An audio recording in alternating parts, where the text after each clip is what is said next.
Встаешь с утра, кофейку и пошли писаться. Ты едешь с батей на его шестерке, и там играет радио-шансон, и ты такой, класс. Ну, то есть, типа, это нормально. Мы понимали, что это максимально тяжело. Он до просто... Полчаса он ест, и 1,5 часа он пишет. Ты, брат, делаешь. Да. Завязывай. Давай по-другому. Сделаю свой сольный проект, будете знать. Прославлюсь. Там, со школьными корешами, там, типа, все, будем играть рок, будем играть в олимпийском просто завтра. То есть, осталось только собраться. И выходишь на сцену трезвый.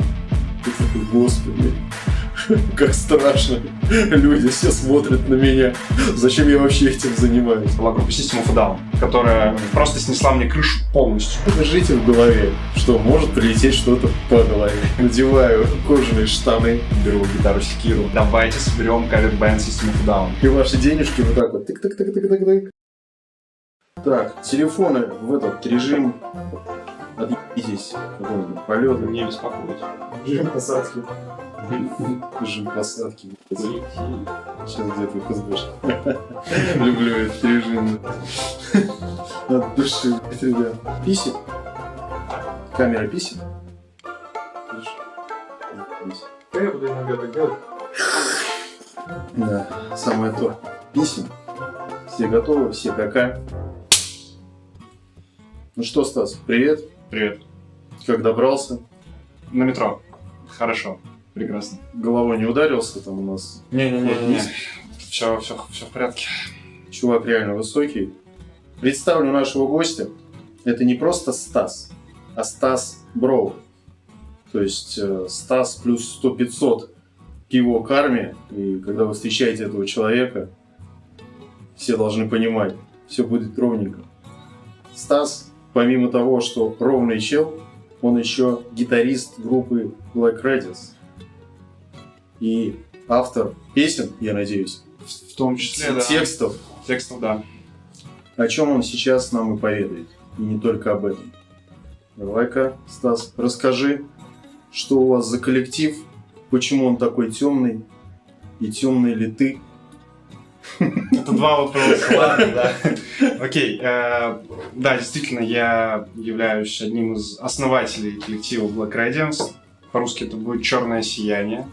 Наш коллектив был образован в конце 2014 года, и, наверное, с 2015 мы начали активную концертную деятельность, и тогда начали писать свой первый материал, который в целом вот, сейчас даже можно послушать на стримингах. Это альбом Impurity. То есть вся база, вот она начала нарабатываться и появляться именно в 2015 году. Почему Black Radiance? Да там даже истории как таковой нету. Просто наш вокалист Николай Елев, Коля, я его буду просто Коля называть дальше, я думаю. Он подумал, что это круто звучит, рассказал нам, и мы такие, типа, ну да, мы хотели бы просто приятно звучащее название, за которым, наверное, нету какой-то там особой философии и концепции. Вот Black Radiance звучит хорошо на наш вкус. Наши там люди, которые нас слушают, наши, ну, я бы, наверное, не назвал их прям фанатами, наверное, это наши, скорее, наша тусовка, да, они называют нас просто Блэки. Ну, и мы с этим окей. Почему нет? Ну и металлёво. Ну да. Такая нотка. Да. Начинали, мы хотели, ну, как бы быть, типа, таким андерграундным метал-коллективом, вот, и в целом мы двигались по этому пути достаточно долгое время. До сегодняшнего момента, потому что сейчас у нас немножечко поменялась в целом концепция нашей музыки. То есть от металла вы смещаетесь, да, куда-то? От темноты в свет уходите? Нет. Дневной дозор пошел? Что? Не думаю. На самом деле мы, наверное, всегда были достаточно мрачной группой, ну, в плане текстов, в плане там аранжировок, и это опять же видно там с самых первых наших альбомов, которые сейчас есть. Но мы, наверное, решили немножечко разнообразить наш звук и начали уходить от канонов там вот этого типа англоязычного, альтернативного рока, немножечко металла. То есть сейчас мы стараемся делать, может быть, музыку даже чуть легче, но это все равно всегда будут перегруженные гитары, да, там это всегда будет типа роковый вайб, я не знаю, как это по-другому назвать. Вот, наверное, так. То есть мы не стали веселыми, но мы, наверное, просто немножко видоизменились. Все такие же мрачные и атмосферные. А как пошла вот эта история с английским языком? Ну, то есть, кроме очевидных вещей, которые, как многие музыканты говорят, произношение, да, поется лучше английский язык, больше аудитория, да, помимо русскоязычной публики. Или, в принципе, я назвал все составляющие.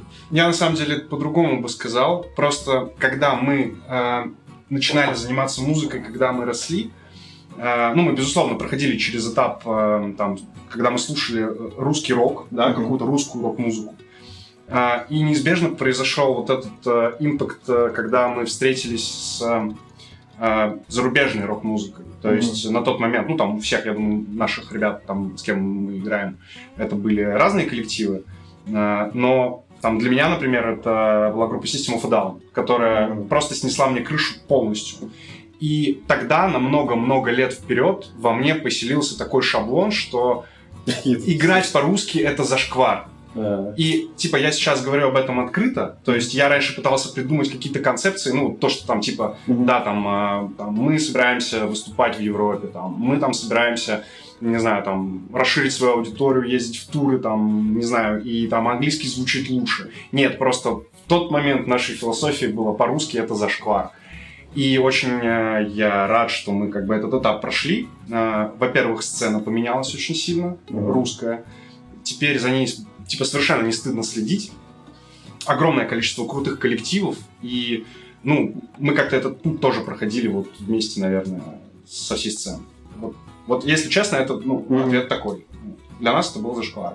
Ну, System of a Down тоже подумали, что на армянском, наверное, петь зашквар, они такие, будем тоже на английском. Ну, они, правда, в Америке жили, но родились, да. Но у него все равно такие слышны. Слушай, а вот песня, как же, Pig Dance. Мне прям очень напомнило, если честно, System of a Down. Я думаю, так, кто-то, видимо, слушал эту группу, был поклонником в свое время, да? То есть в тебе поселился Серж Танкер, как бы это не звучало на какое-то время. Ну, да, тут, наверное, нужно немножечко рассказать буквально в 2 словах о том, как мы пишем музыку, что там я не являюсь единоличным каким-то там автором там всего происходящего. У нас в хорошем смысле как бы музыкальная демократия присутствует. Даже больше того скажу, большую часть партий и каких-то концептов пишет Антон Баландин. Это гитарист наш, безумно талантливый, просто великолепный музыкант. У вас всегда 2 гитариста было? Да, у нас всегда был 2 гитариста. Тексты пишу я в основном, кроме, кстати, пик-дэнса. Пик-дэнс написал Николай. Коля, вокалист наш. Это вот редкий случай, когда именно он вложил полностью там всю идею, там полностью ее собрал и придумал. И вот так получился этот текст. Ну и, соответственно, ребята, наш барабанщик Саша и наш басист Андрей, они, естественно, отвечают за свои партии. То есть они полностью пишут, аранжируют свой инструмент. И, ну, это всегда в синергии происходит, то есть мы слушаем друг друга, и на основании там каких-то классных фишек, которые придумывают другие музыканты, мы можем свои партии как бы корректировать. Вот. То есть, ну, там, я, понятное дело, там, аранжирую там свою гитару, да, в каком-то виде. Вот. При этом, допустим, большую часть концептов может написать Антон.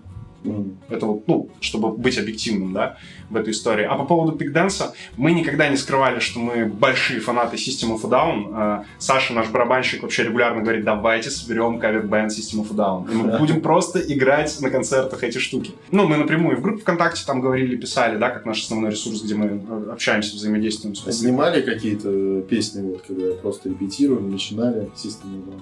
Играли? Да. Мне кажется, по отдельности все, но вот из последнего мы, мне кажется, по-моему, Holy Mountains играли, причем даже на концерте. Как-то. Была такая идея. Мы не очень часто играем кавера. У нас из всего, наверное, есть только кавер на Deftones на трек My Own Summer. Там любимая песня Коли как раз-таки у Deftones. И вот Holy Mountains, да, мы играли относительно недавно, может быть. Еще как последний релиз System of a Down. Который Suicidal Humanoids, там вот эти несколько треков. Ну, сложно. Мне понравилось в целом, что они что-то выпустили. Потому что я просто ждал, когда они хотя бы что-то сделают. Эти мужики. Да, но, наверное, не попало в мой плейлист по итогу. Как бы я не переслушиваю эти треки, но как бы я же понимаю, что альбома все равно не будет, скорее всего, в ближайшее время. И это очень жаль, потому что тут, понятное дело, история была там связана с их как бы восприятием ситуации, которая на тот момент происходила в мире. Они должны были это сделать, я уверен. То есть это как бы, ну, наверняка как бы крик души, да, какой-то. Ну, мне, наверное, не попал просто с музыкальной точки зрения, но я был рад послушать. Это был повод. Ну, в целом, возможно, я, в принципе, ощущаю, что вот кумиры детства, да, которых мы там слушали, Папа Роуч, да, о котором мы уже успели поговорить, и Лимп Бизкит, и ну, много коллективов, те же System of a Down уже, ну, как будто не так торкают, либо ты уже ждешь какого-то такого, но, типа, вот первые эти альбомы, они вот еще в том подростковом возрасте, они же просто разрывали там System of a Down. И как-то это все, знаешь, пошло, и Linkin Park, и Limp Bizkit, System of a Down, и Slipknot. Как будто, знаешь, кран открылся, и ты такой, о-хо-хо, вот это да, ребята. Да, это было действительно, ну, по-другому ощущалось, нежели сейчас. То есть там все группы, которые ты сейчас назвал, в том или ином виде, были таким открытием. Ну, там, типа, Slipknot со своими первыми альбомами, это просто что-то невероятное. Типа, кто мог придумать такую грязь, да? Там, Korn, который выпустили Follow the Leader, тоже, типа, альбом, который, ну, никто никогда так не играл до них. Да. Это же звук даже вот один да. свой характерный. Возможно, кто-то и играл, да, начинал, но не получил такую популярность. Да. Смотришь, да, есть какие-то истоки каких-то групп, ты смотришь, блин, так это же Korn, это отцы Korn, да? Но именно эти ребята взяли этот звук, взяли эту концепцию и вот выстрелили так, что это стал брендом. И ты прям слышишь звук, ты такой, это Korn, это Limp Bizkit, это Танкиан завывает. То есть ты уже воспринимаешь это именно так. Да, это... Слушай, а как вот пишутся английские тексты? Мне просто интересно. Ты пишешь на русском, потом переводишь на английском, или ты сразу уже на английском вот, строишь это, ну, сразу уже воспринимаешь текст именно по-английски? С английскими словами. Я думаю, что, наверное, все по-разному. Я лично писал сразу на английском. Ну, просто тебе обычно же приходит какая-то идея, может быть, либо там пара строчек, может, какая-то фразочка, которая будет там классно звучать, как тебе кажется, и которая будет там, ну, вокруг которой потом можно построить концепт, ну, какую-то текст, историю, не знаю, там, не суть. Вот. И когда я писал на английском, да, я делал именно так, то есть прям сразу на английском. 2 мини-альбома мы выпустили на английском языке, и тот материал, который мы готовим сейчас, у нас будет лонгплей на 12 песен. Пока он без названия, есть рабочее название, но пока еще рано говорить. Все на русском языке. Так, я видел 2 песни уже на русском. Это «Юность» и еще, не помню, какой-то. «Проснись», наверное. «Проснись», да. Мы спойлерили, да, эти треки, там, какими-то видосиками. Как вас в русский язык-то качнуло в итоге? Как это, переметнулись? И насколько это писать по-русски после английского? Все-таки там словарный запас у нас получше, и по-английскому что греха таить. Кто-то понимает общий смысл, но примерно я понимаю, о чем он поет. Там 3 слова я знаю по-английски. Видимо, про любовь он поет, про какие-то отношения. И ты как-то, любовь, все хорошо. А здесь по-русски ты уже как бы знаешь, не спрячешься за это. И он дает большую палитру, да, там, слов, которые ты можешь использовать и красиво завернуть как-то, не топорно. Все так. Во-первых, ну, тоже разобью на 2 части. Было тяжело писать на русском после английского. Во-первых, потому что, как ты абсолютно правильно сказал, теперь тебя точно все поймут, 100%. И, ну, наверное, уровень ответственности возрастает. Это первый момент. Второй момент, почему мы пришли к этому изменению, да, внутри коллектива. Это был постепенный процесс, очень долгий, когда мы сначала отрицали, да, как я уже объяснил, да, там как бы, ну, в целом вот эту вот русскость, да, там в музыке. Потом мы начали, возможно, в каком-то смысле взрослеть с точки зрения, ну, там, своих взглядов, да, музыкальных. Сцена начала меняться. Для нас это тоже стало большим, ну, даже не открытием, наверное, а радостью. Потому что, типа, появились коллективы, с которыми ты хочешь поиграть на одной сцене.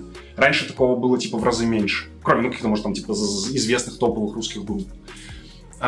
И, честно говоря, у нас чуть ли не вот со второго мини-альбома уже шли разговоры о том, что все, следующий материал точно должен быть на русском. То есть мы должны уже к этому готовиться. Мы говорили об этом год, и потом начали готовить материал, первые тексты появились. Как раз-таки «Проснись, юность». Ну, по-моему, это были одни из самых первых. Но они войдут вот Да. в следующий альбом, который вот Да. будет, Да. Когда будет? Сегодня я приехал сюда с записи баса. Мы на данный момент, если вот раскладывать весь альбом вот от ничего до полностью готов лежит на стримингах, сейчас записано 43% альбома. У нас есть табличка, в которой просто отмечаем чекбоксами все действия, которые мы делаем, ну и которые еще нужно сделать. Такой альбом-трекинг. 43%, да. И, ну, это, может быть, будет новостью для кого-то. Мы будем выпускать синглы.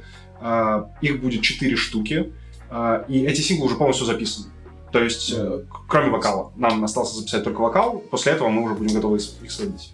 В инструментальной части все готово. А как вообще у вас запись проходит? Ну, то есть же старая школа, которая едет на студию, да, пишет, ну, либо записывает какую-то часть, например, барабаны там в студии, потом гитары каждый дома. Или, может быть, кто-то, у кого есть деньги, как Red Hot Chili Peppers, когда они там записывали в особняке, ну и много зарубежных групп снимают особняк, там живут несколько месяцев. Так, знаешь, чтобы не отвлекало ничего, чтобы ты чисто занимался делом. Потому что тебя там кто пьяный, кто еще что-то, кто... А здесь тут встаешь с утра, кофейку и пошли писаться. Это было бы прекрасно, но, к сожалению, нет. Нет особняка, да? Да, поблизости свободного. Ну, если говорить о самом процессе записи, то, да, барабаны мы, безусловно, пишем на студии, потому что это слишком сложный инструмент для записи его в каких-либо домашних условиях. Ну, вживую пишешь? Типа, конечно. Живые барабаны? Да, да, безусловно. Не набиваете? Не-не-не, ну, то есть, никогда такого не было, все наши релизы всегда там вживую это было записано. Это студия, там важен реверб, ну, важен объем помещения, в котором это будет записано. Очень важен там технический звукорежиссер, который будет писать, что он не испортит исходники где-нибудь там. Много микрофонов ставится на барабаны. И даже если один микрофон будет клиповать, там, давать какие-то щелчки, то, ну, можно сказать, можно просто выкинуть всю запись как бы сразу и переписывать это заново. Потому что иначе у тебя не получится сделать там хорошее сведение по итогу. Поэтому студия важна, важен сам звукорежиссер, с которым ты работаешь, с технической, да, точки зрения. И, ну, наверное, это основные моменты. Ну и, конечно, барабанщик. Барабанщик должен вывозить такой объем работы. Ну да, потому что барабаны, по-моему, там был опыт сколько записей, там барабаны можно только 2 часа, даже больше выставлять, это микрофон. Да. Ты же как на студию пришел, такой, знаешь, часы, песочные часы перевернулись, типа, и ваши денежки вот так вот тык-тык-тык-тык-тык. И они вот этот песочные часы, они вот так вот докапывают, и звукоинженер говорит, продлевать будете? Будем, конечно, продлевать. Куда же? Мы что, барабан выставили? А я вам говорю, что за 2 часа вы не успеете барабаны записать, но вы сказали, все будет ровно, чувак. Поставь нам один микрофон, мы по-быстренькому сделаем, да? Да. Ну, нам повезло, Саша Юдин, барабанщик, наш барабанщик, он же играет много в каких еще проектах, он очень большой профессионал. И обычно сессия по записи барабанов — это 2-3 часа настройки, полчаса он ест, и 1,5 часа он пишет все, что есть. И это работает. То есть это прям круто. То есть Саша огромный молодец, и нам нравится с ним работать в этом. Но он ест еду. Да, он кушает. Ну, он такой, типа... Не алкоголь. Да, не, он такой, я устал. Капельницу ставит вот себя, типа, без этого не могу. Да, было бы забавно, но нет. Он вот просто говорит, я устал, я хочу поесть. Он поел, и после этого, да, 1,5 часа он пишет несколько треков. Ну, там, максимум, мне кажется, там мы штук 6 писали за раз. Как бы это очень, ну, много. Он устал после этого сильно. Но качество было крутое, то есть все здорово. Ну, вот. Так что тут еще очень важен барабанщик. Ну, барабаны, короче, мы пишем на студии, гитары, вокал уже как по домам, каждый у себя. Или... Гитары и бас мы пишем дома, после мы реампим гитары и бас, то есть прогоняем, ну, вот этот чистый сигнал, который мы записали дома через нужные нам модели усилителей, которые нам кажутся классными, и как мы думаем, звук будет хороший. А ты сможешь определить модель усилителей? Потому что есть же такая тема, что тебе показывают Маршалл, это мясо, и ты такой, ну вот качает. Потом, а если раз так переключить, ну-ка отвернись, такой тебе рандал включать. Вот это точно мясо точно. Я знаю, или маршал. Я, наверное, никогда не пробовал это делать. Я видел видосы на ютубе, как профессиональные там звукоинженеры сидят и там пытаются угадать вслепую, там это действительно ламповая голова или это процессор. Ну да, это как вот с примочки есть, да, там Да. ламповые есть процессоры, все такие, блин, не, лампу ни с чем не спутаешь. Этот звук пленочный, винтажный, там Да. все сидят. И, ну, наверное, смогу, если там не будут прям меня совсем уж уничтожать, там, типа, показывая мне там, типа, это PV5150, а это 6105, там. Ну, я думаю, что я не узнаю, но как бы какие-то архетипы, да, я наверняка услышу. Ну, типа, я услышу британский звук, например, какой-нибудь такой хрустящий. Ну, там, типа, Orange, там, Marshall, может быть. Там, если металл, ну, там, наверняка я тоже постараюсь там угадать, это 51-й PV или это, может быть, Mesa Boogie какой-нибудь, там, ректифайер, ну, характерный звук. Но прям так, чтобы, типа, устраивать слепые прослушивания, вряд ли. Там, естественно, я ошибусь, вероятнее всего. Ну, короче, вы еще пишете, и потом реально пишете гитары, Все так, да. басуху, да, Тоже басуху в линию или тоже делаете как-то? Дебокс, карточка. Все. Ну, Всё. да, исходник готов, который потом можно уже прогнать через какую-то софтину, либо железку, и будет хороший звук. Ну, а свозите потом тоже сами или кому-то отдаете все-таки человеку, чтобы какой-то, знаешь, отстраненный был, потому что когда сам все это делаешь, у тебя уже настолько замыливается, ты уже не понимаешь, это круто или нет, с утра проснулся, вроде херня, потом к вечеру вроде бы нормально, и каждый раз хочется еще довернуть, что-то изменить. Как у вас, вы отдаете кому-то Да, да. сведения всех местных? Ну, во-первых, это действительно сложно, и это целая наука. И, ну, если, наверное, мы бы занимались звукорежиссурой, мы бы не занимались музыкой. Это Есть такое. все-таки это типа совершенно другая история, и там люди, которые занимаются конкретно вот сведением и там каким-то миксингом, да, там композиций, ну, это совершенно другой взгляд на музыку. И поэтому мы не делаем это сами. Мы можем какие-то свои внутренние демки подготовить самостоятельно. Свести там, накидать там каких-то эффектов, ну, типа, чтобы просто увидеть, как это может звучать там, ну, на финальном этапе.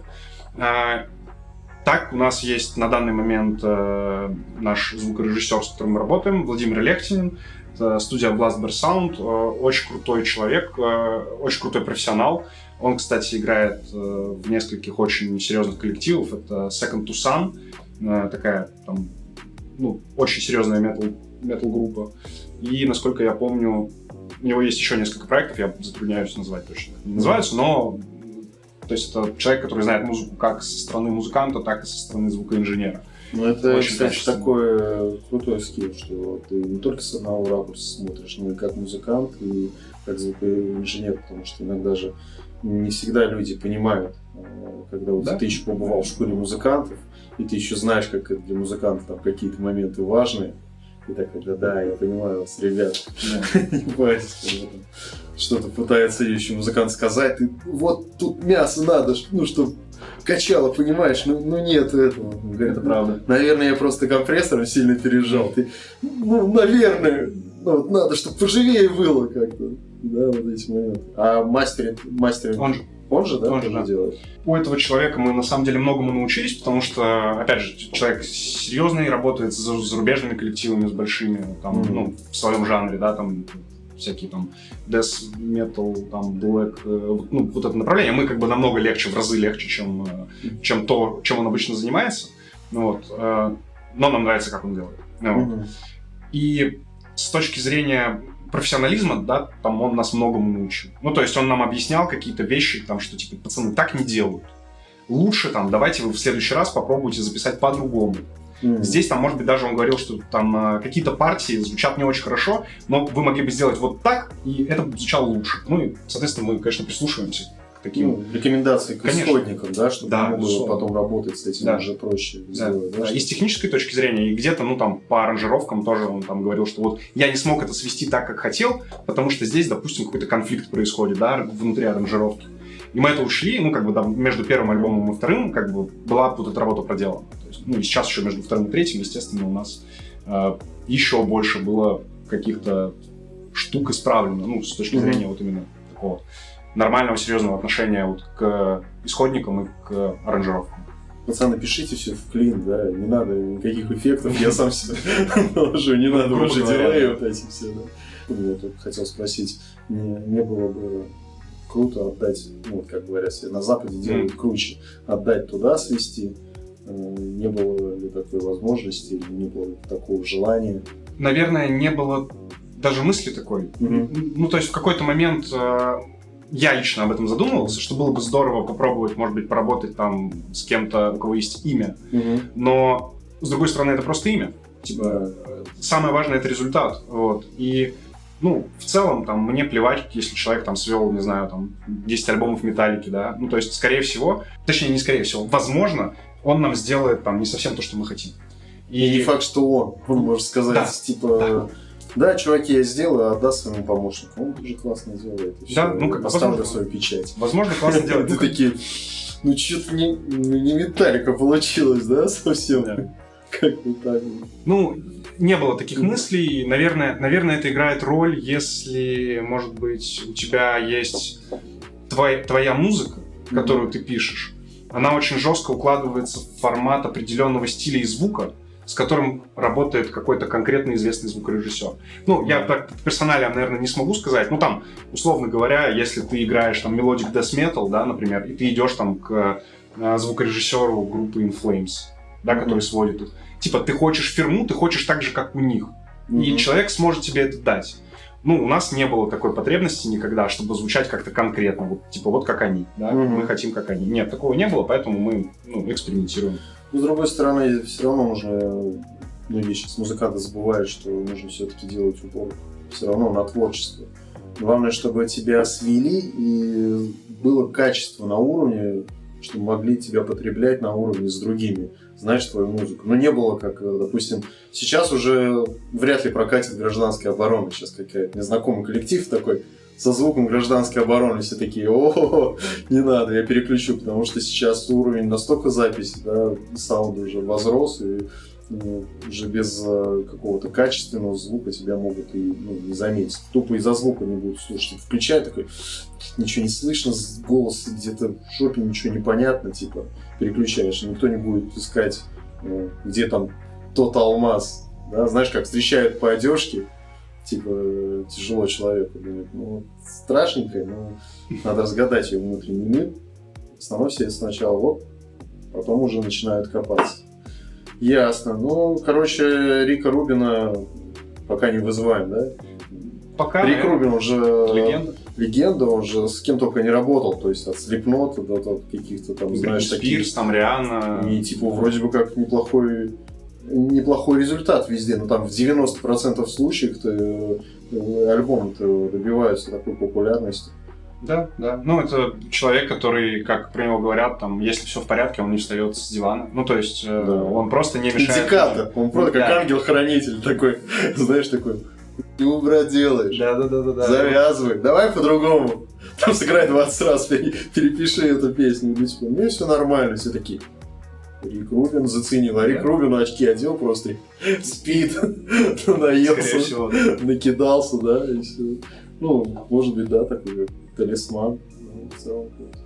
А как вообще, хотелось бы вот такую тему, вот, как мы говорили, про музыкантов, когда снимают какое-то вот отдельное помещение, ну, окей, там не особняк, ну, я понял, да. Загородный дом, и вот поселиться там на 1,5 месяца, чтобы не отвлекало, вот, чтобы прям вариться в этом, знаешь, чтобы не просто как ты там какой-то придумал там демку или придумал какой-то риф, вроде, да, прикольно разобрали, потом через там, ну ладно, на следующей репетиции доделаем через 2 недели, и там уже теряется, а когда вот прям вот на этой волне, как ты думаешь? Я думаю, что это был бы хороший опыт. Ну, то есть, у нас этого никогда не было, поэтому надо попробовать.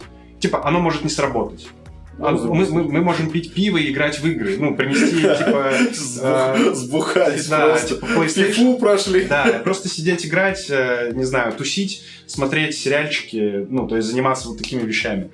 В целом тоже будет, кстати, классное время, потому что, ну, с ребятами очень классно время проводить, даже в таком виде. Вот. А может быть, да, может быть, мы действительно возьмем и что-то сообразим там на всех. Вот, ну, пока не попробуешь, не узнаешь. Если такая возможность когда-нибудь появится, я думаю, мы воспользуемся обязательно. Либо когда пишут вживую, да, есть Вот истории, тема, когда тема, вот, да. По-моему, если я не ошибаюсь, у Короля и Шута «Бунт на корабле». У них есть альбомчик, и они его прям записывали именно вживую. Ну, то есть все собрались и рубили. Ну, не знаю, может быть, из-за этого, но мне прям очень нравится звук. Там, бери топор, руби хардкор, там просто такое мясо наваливали. О, нормально вот этот вот прям звук, как будто бы, может быть, и вот эти микрофоны как будто, да, еще ловят остальных. Не просто когда там барабаны изолированы, а когда они, знаешь, еще там залазит, нет, гитарка, ну, и да, какой-то вот такой... Да, более живой звук, потому что его тоже становится, ну, знаешь, немного не хватает, потому что ты растешь на какой-то такой музыке, которая была записана немного по-другому. Сейчас более модная какая-то, знаешь, история, когда все компрессирует, зажимает, все должно быть чистенько, и ты вроде смотришь, барабанщик, он просто там такую дивольщину делает, там в 2 бочки херачит просто, там по железу льет. Ну, ты когда смотришь какие-нибудь бэкстейджи, да, там, когда как записывают, потом ты слушаешь музыку и такой, слышно бочку, рабочий, ну, там есть тарелки именно, знаешь, когда как акценты, но нету того мяса, которого движение, ты ожидаешь, да, может быть, вот именно зажимает. А раньше вот первые, даже взять тех же, там, Папа Роуч, первый альбом и вот последний, да, уже более все зажато, скомпрессировано, модно, чтобы, может быть, заходило вот в такие уши. Кажется, мы забывать стали, как рок-н-ролл должен быть, да, Audioslave, Rage Against the Machine, когда вот это вот, когда он просто играет, да, на барабанах, там, вот, бочка, вот так вот, и ты такой, блин, вот это качает. Ну, там, понятно, не только он один качает, ну, да, там еще басок, все, но действительно вот этих моментов не хватает. Согласен. Что могу сказать по этому поводу? Ну, я, кстати, сейчас, если там нас будут смотреть какие-то там действительно опытные звукорежиссеры, то простите меня за то, что я сейчас скажу. Возможно, я немножко там перевираю факты, но как это помню я, как я об этом читал, что существует 2 школы звукозаписи, ну, условно 2, да, там, одна условно европейская, а вторая американская. Вот в европейской школе звукозаписи там принято писать кусочками, ну, то есть мы там взяли, там, записали там, кусочек трека, еще один кусочек, там все это вместе красиво нарезали, склеили, поставили, вот тебе получился результат. Красиво, без чего-то лишнего, вылизанный красивый звук. И есть американская школа звукозаписи, условно даже не звукозаписи, а вот именно просто запись, которая делает и работает по принципу овердабов. Это когда группа собирается на студии, они начинают валить трек какой-то конкретный, который у них есть на альбоме, и они от начала до конца его сыграли. После этого уже смотрят, например, там, что вот, ну, здесь барабанщик там налажал, давайте перепишем один кусочек. Переписывают кусочек чисто, вот да. То есть, ну, понятное дело, они все находятся в изолированных каких-то помещениях, да, там одно на другое не лезет, но общий вайб, он есть. То есть группа играет вместе. Не по очереди записывают и накидывают друг друга в секвенсор, да, а именно вот, ну, вот с ощущением движения. Понятное дело, что там есть британские группы, которые пишут, там, не знаю, в таком виде, да, там, или там финские, да, какие-то металлисты. Поэтому это очень условно, я извинился сразу перед теми, кто шарит, но как бы суть такая, то есть 2 вида записи, да, там запись вот кусочками, когда ты просто прописываешь там все по очереди, вот, либо вот такая более живая история. Мы пишем вот кусочками, по-европейски, типа, я не знаю, как это правильно назвать. Вот. И у нас есть идея, что после нашего полноформатного альбома мы, возможно, попробуем сделать какой-то более грязный материал, который мы запишем овердабами все вместе, то есть, чтобы там прям все трещало, щелкало, и был такой прям живой звук, то есть без рямпинга, на настоящих усилителях. То есть, ну, вернемся к истокам, там, как мы когда-то начинали этим всем заниматься. Ну да, есть же такая же история, да, еще когда ты вроде пишешь демку, или, может быть, она там с репетицией, когда вот это все грязно, все звучит, и вроде думаешь, что клево. Начинаешь писать на студии, когда все вычищено по отдельности, ты такой как-то грустно получается. Что-то потерялось. Что-то потерялось, да, вот этот вот как будто бы сок, либо вот это вот зажато, либо ты начинаешь обнаруживать, что партии не такие, видимо, мощные, крутые, когда валит, там вот этот звук. Все, уши заделывает тебе рок-н-роллом. Реально так, да. Слушай, а как вообще началось-то у тебя вот с этим все? Ну, то есть ты маленький сразу услышал Шуга трек? Нет. Или System of a Down? Или откуда это все пошло?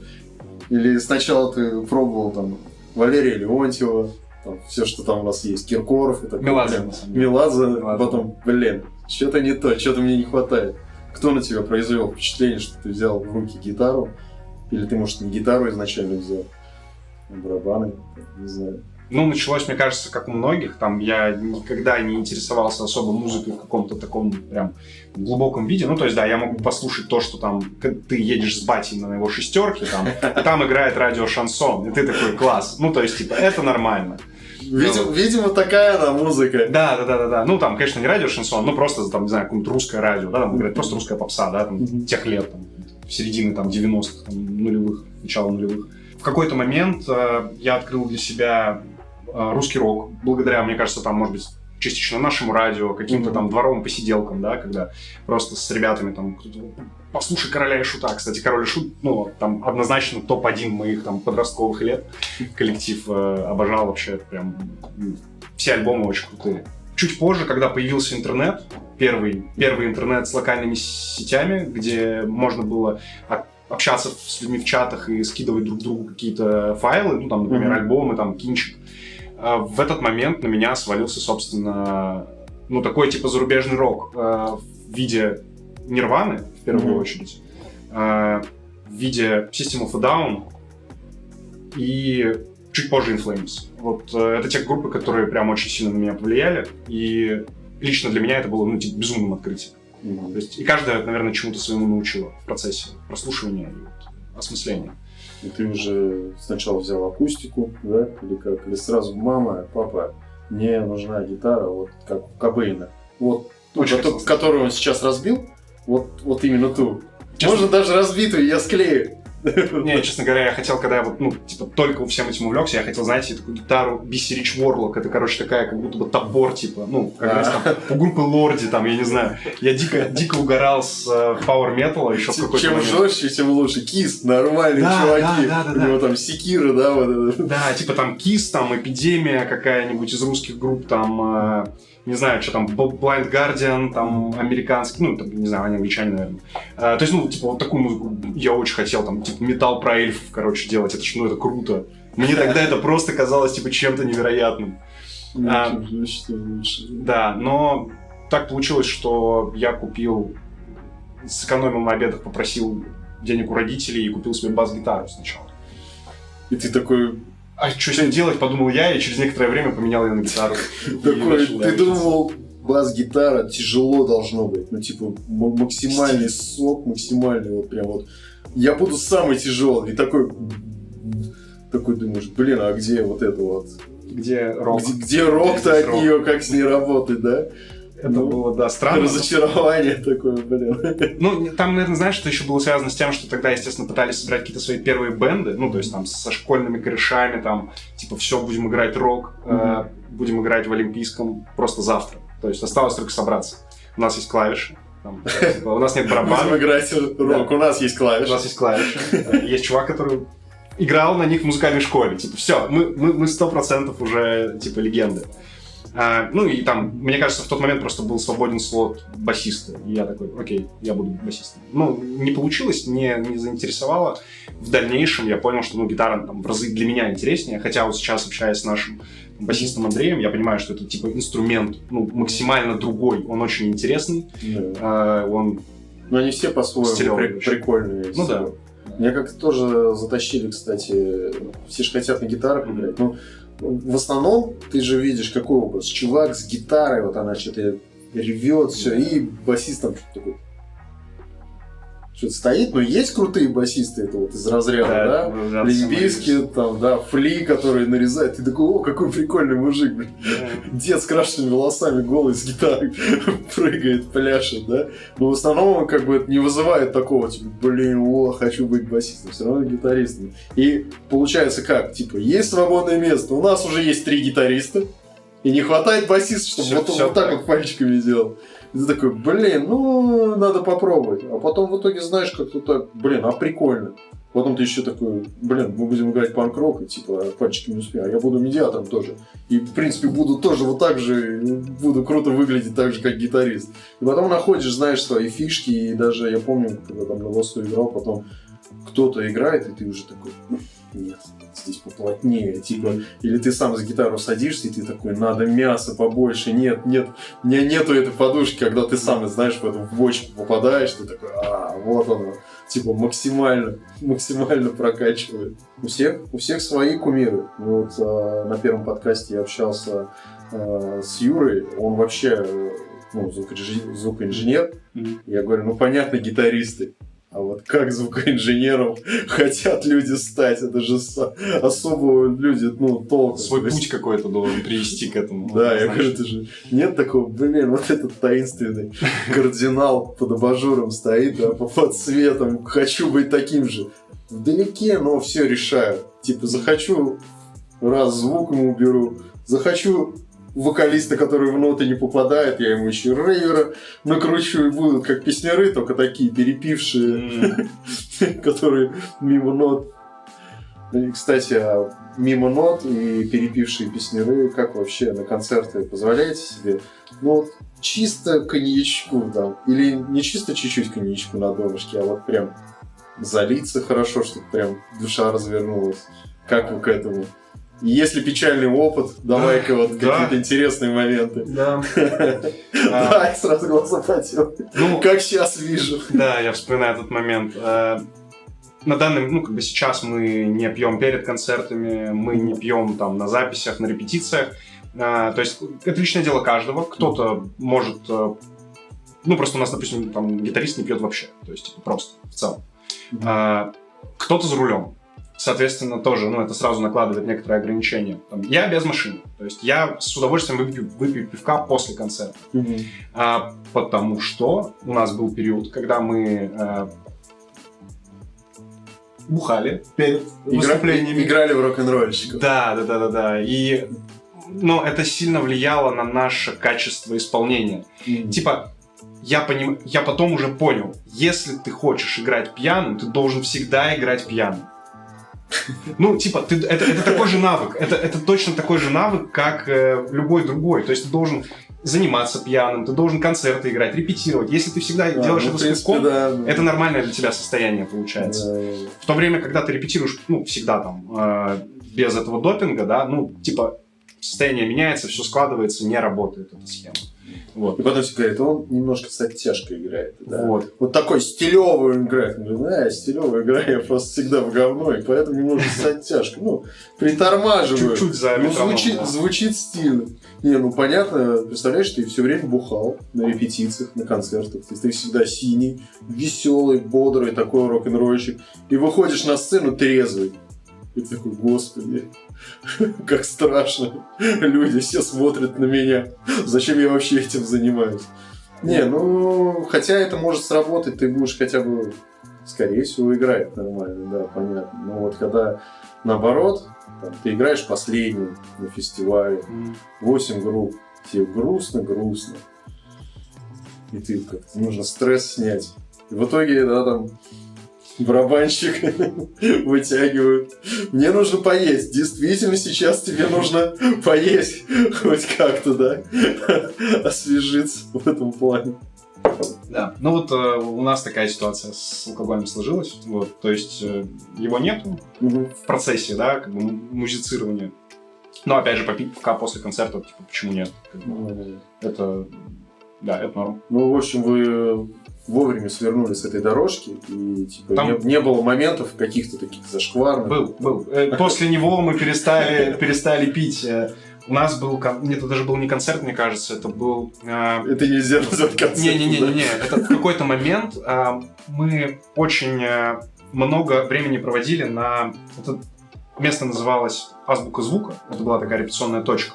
Не азбука вкуса. Не путайте. Там не заплатили, я так понимаю, просто. Не та интеграция, да? Азбука звука — это был такой кластер, можно сказать. Там репетиционная точка, студия звукозаписи. В месте, где много музыкантов тусит. На Цветочной улице в какой-то момент это место все располагалось.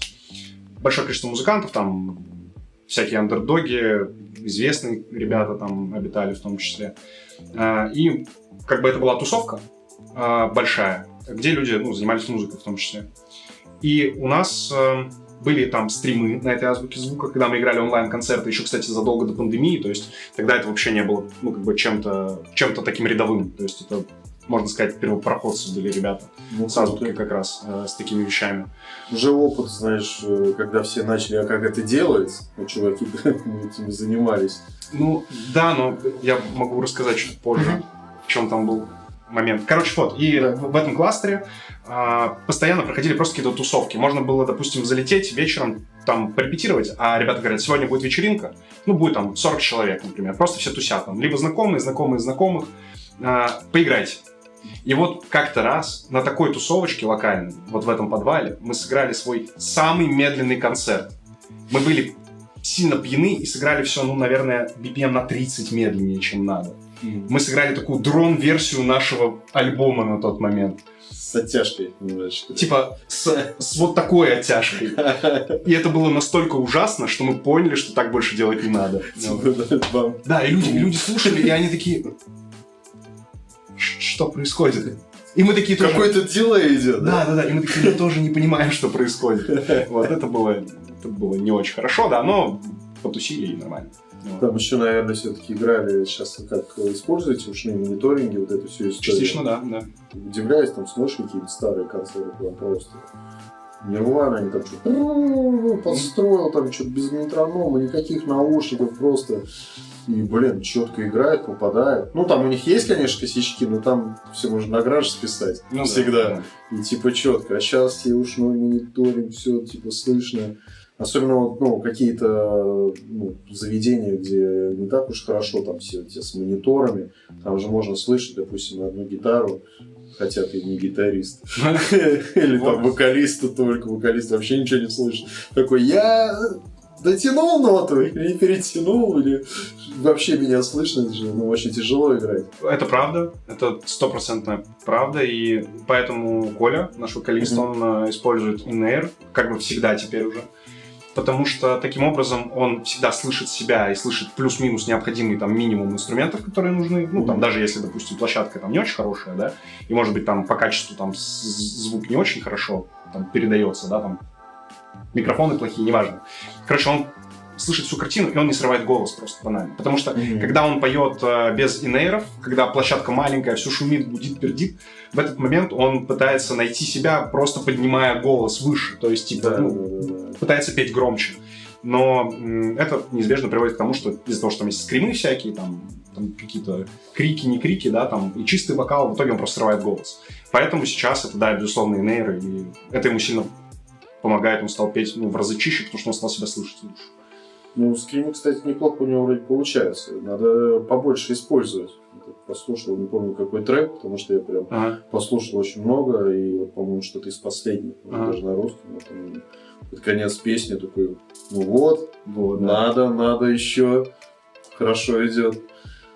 Ну да, а вообще потурили, удалось потурить? Типа, садимся в наш автобус, в нашу газельку и поехали в Сибирь. К сожалению, нет. Очень хотелось. Мы планировали тур перед коронавирусом изначально. Причем планировали его на Прибалтику, в первую очередь, на тот момент. Но вот границы закрылись, как бы не получилось организовать всю эту историю. Ну, благо у нас-то попроще. Просто, может быть, кто-то будет смотреть с Питера. Не так сложно туда попасть, в Финляндию, да. Это если где-то на Урале, то Прибалтику. Сложнее. Я надеюсь, что мы поедем в какой-нибудь, может быть, мини-тур с новым альбомом, когда он выйдет уже полностью. На данный момент нет, но мы выезжали просто точечно по городам, то есть Москва, не единожды мы выступали, Архангельск, северо-запад, наверное, весь откатали плюс-минус. Слушай, здесь еще, понимаешь, не везде у нас такие площадки хорошие. Да? Понятно, что в миллионниках там, плюс-минус, не всегда там Питер, Екатеринбург, там Москва, это там, в принципе, практически любой клуб более-менее будет давать нормальный звук. Но где-то вот в каких-то уголочках люди-то будут рады тебе. Будешь ли рад ты этому? Да, это правда. Не всегда комфортно играть, но если публика принимает, то можно закрыть глаза периодически, или уши, да, там, в данном конкретном случае, на какие-то там, скажем так, недочеты, да, там, площадки. Мы часто ездили во всякие реально маленькие города, не буду называть там, наверное, не вспомню даже все уже. Вот. Но каждый раз ты приезжаешь, там намного важнее атмосфера. Ну, то есть ты приехал, и когда ты видишь даже маленькое помещение, но забитое людьми, и ты понимаешь, что сегодня будет с точки зрения исполнения реально дерьмовый концерт. Ну, потому что ты на чеке это уже понял. Все. То есть, типа... У меня нет никаких иллюзий. Да, нету шансов звучать хорошо. Могу и нахерачиться, в принципе. Ну, мы в такие моменты мы просто раздаем чуть-чуть больше, там, в плане движений, например, там, типа, там, попрыгать, побегать, там, ну, как бы вообще. Потому что ты понимаешь, что, да, хрен с ними, я сложаю, все равно никто не услышит сейчас. А когда ты оказываешься на площадке, типа, там, космонавта какого-нибудь, ну, большая площадка с хорошим звуком, там ты, конечно, такой, так, здесь надо не обосраться. Да, и ты уже это уже другой разговор. Ну да. Ну, потому что здесь будет все прекрасно слышно. Ну, я понимаю, то есть у меня был опыт там концертов каких-то, знаешь, совсем маленьких, и когда там вот просто набиваются, и звук, главное, вываливают, особенно там гитара, знаешь, чтобы вот максимальный дисторшн был, и я помню, играл на басу, у меня даже шнур вырвало, и в принципе, момент, когда я ушел, взял шнур и подключил к концу песни, ничего не изменилось. Там все были, знаешь, на синей волне, там коза вот так вот вокалисту в лицо летела. Но и опять же, это все-таки момент, когда ты только начинаешь играть, тогда, в принципе, вот именно главный вот такой вот драйв, там ни о чем не заботишься, там, когда у тебя уровень растет, ты уже такой, ну и не пьешь так много, ты уже начинаешь думать, блин, ну хотелось бы круто, чтобы было не просто вот именно энергетику, чтобы мы еще и звучали, а не так, когда ты посмотрел на запись, кто-то снял, ты такой, зачем вы мне это показали? Да. Это правда. Ну и причем вот, не уходя, как ты говорил, вот когда ты начинаешь там слушать музыку, и ты говорил там про вот эти гитары из секиры, тогда же вот максимально, чтобы жестко было, я помню, у нас была история с чуваком, мы Сепультуру слушали. Причем, знаешь, как Сепультуру слушали? Нам чувак снабжал какие-то, давал кассеты. В принципе, мы даже могли не отличать одну кассету от другой. Мы понимали, что это максимально тяжело. Он там просто ревет там, вот знаешь, на таком ритме. Мы такие, да, зло. И там чувак брал машину, и мы, знаешь, потому что не разрешалось уезжать из дома. Чувак, если ты помнишь, Кирюха, привет. Когда мы гоняли на 99-й, просто на всю включали Сепультуру по двору, и, знаешь, такие подъезжаем, там бабульки сидят, и они там... А у нас на всю, окна, естественно, открыты, и ты просто видишь, как они... А там у тебя... И там мочишь, и ты ездишь по дворам, и ты такой... И особый шарм должен быть, чтобы все слушали. То есть, неважно, ты слушаешь, ладно, все должны слушать эту жесть. Это же максимально. Вот. А сейчас вот вспомни, вот хоть одну песню назови. Я не назову, я даже не знаю, какие это были альбомы. Но они там максимально были вот жесткие, вот еще на кассетах. Вот эта тема в золотое время. Сейчас уже, знаешь, там бум, там саунд, там звук, там текст разбирать. Тогда вот немножко другие были истории. Оно просто звучало, и этого было достаточно. Да. Сейчас уже, просто смотрим мы на это по-другому, наверное. Ну да. А откуда у тебя вообще вдохновение это берется? Ты как себя бодришь-то? Или, может, ты не бодришь, ты интроверт такой, шнафер? Хорошая книжка. Какая книжка? Я сажусь на свой байк, надеваю кожаные штаны, беру гитару секиру. Да, беру гитару секиру, там еще девчонка вот так вот охватывает тебя ногами. Ноги очень длинные, да. Максимально, они даже вот за руль туда выступают. Все думают, что торчит. Это топ-модель. И ты там уезжаешь, как ты себя бодришь. Я представил себе взгляд моей жены, которая смотрит, как я уезжаю с какой-то девкой на мотоцикле. Было бы забавно. Она такая, где мотоцикл, Стас? Откуда ты бро, взял? где мотоцикл, бро? Почему ты мне не рассказывал? А говорил, книжки читаю. Короче, когда-то давно я думал, что вдохновение — это такая история, которую нужно ждать. Ты такой сидишь, такой, ой, пришло, напишу что-нибудь. Да. То есть, не приходит, надо удвоить усилия. То есть, мне казалось, что это как-то так работает. То есть, я не нельзя себя заставлять, да? А сейчас я понял, что, в каком-то смысле это все ремесло. То есть, чтобы написать хорошую партию, ты должен хорошо позаниматься. Ты должен просто играть, что-то новое изучить, например. снять какой-нибудь трючок, который тебе понравился, да, там, потому что ты такой, прикольная гармония, там надо, типа, понять, как она построена вообще. И потом, в какой-то момент, когда ты просто начнешь импровизировать, вот этот багаж накопленных знаний, он вылезет в какую-то классную партию. Потом надо, главное, свериться, что ты ее нигде не украл, вчистую такой-то. Нет, вроде нет, все нормально, можно... А есть же, да, такая история? Бывает, конечно, Ты бывает. такой думаешь, классно я придумал. А потом ты понимаешь, что ты подрезал, в наглую. И причем в наглую. Да. Это, знаешь, мне кажется, как работает. Ты такой сидишь и, типа, конечно, такой, опа-опа, что-то прикольный такой, нет, недостаточно, такой, оп-оп, а ты в итоге, у тебя мозг подбирает достраивает этот ритм, ты такой, нет, последний, и то такой, вот, точно, потом раз, это же металлик, такой, я думал, я так круто придумал, да, и вот как, иногда же ты не можешь вбить куда-то вот этот риф, ну, так же это не работает, есть же, конечно, определение, там, Шазам, но не думаю, что это так построено. Да не, ну просто пацаны скажут на самом деле. Ты когда показываешь, что они говорят, чувак, это реально что-то очень знакомое, например. Давай поменяем здесь немножечко там конструкцию, чтобы, это было по-другому. Вот, поэтому это окей. А по поводу текстов, это тоже типа ремесло буквально. То есть ты находишь какой-то, не знаю, панчлайн, да, который тебе прям зашел, там понравился, ты начинаешь вокруг него что-то строить. Иногда там у нас были истории, что Тоха приносит, Тоха гитарист, приносит какую-то штуку, говорит, атмосфера такая. Я хочу, чтобы в этом треке было, там, вот такое настроение, может быть, какая-то такая тема, да, которую вот я заложил, пока писал. И ты начинаешь работать, исходя из вот этих вводных. И, ты поработал, все еще заставлять себя нельзя, переламывать. То есть ты написал, что-то не получилось, окей, ладно, похожу еще неделю с этой мыслью. Потом возвращаешься. Главное, потихонечку, полигонечку достраивать вот эту конструкцию, которую ты уже начал там придумывать. Вот. И через некоторое время, да, вот оно, бах, появилось. Готово. Потом показывают пацанам и говорят, говно. И ты такой, ладно, заново. Как это говно. Я писал столько. А вот это, кстати... Сделаю свой сольный проект, будете знать, прославлюсь. А вот это... И кто из нас? Вот это реально, кстати, тема, потому что вот эти обидки какие-то, их надо вырубать просто максимально. Потому что если ребята тебе говорят, они, типа, это не какая-то токсичная хрень, да, где они просто для того, чтобы тебя унизить, например, да, они просто чаще всего говорят, оно реально не звучит. Там, может быть, какие-то строчки не очень, там, ритмика какая-то странная в местах. Вот. А при этом иногда бывает, что я лично капец, мне не нравится, что я написал. Они говорят, это реально вещь.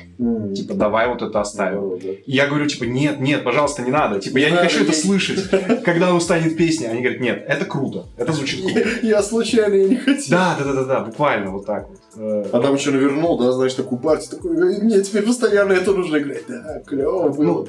Да, я в первую очередь про текст сейчас, да, но как бы это реально вот так работает.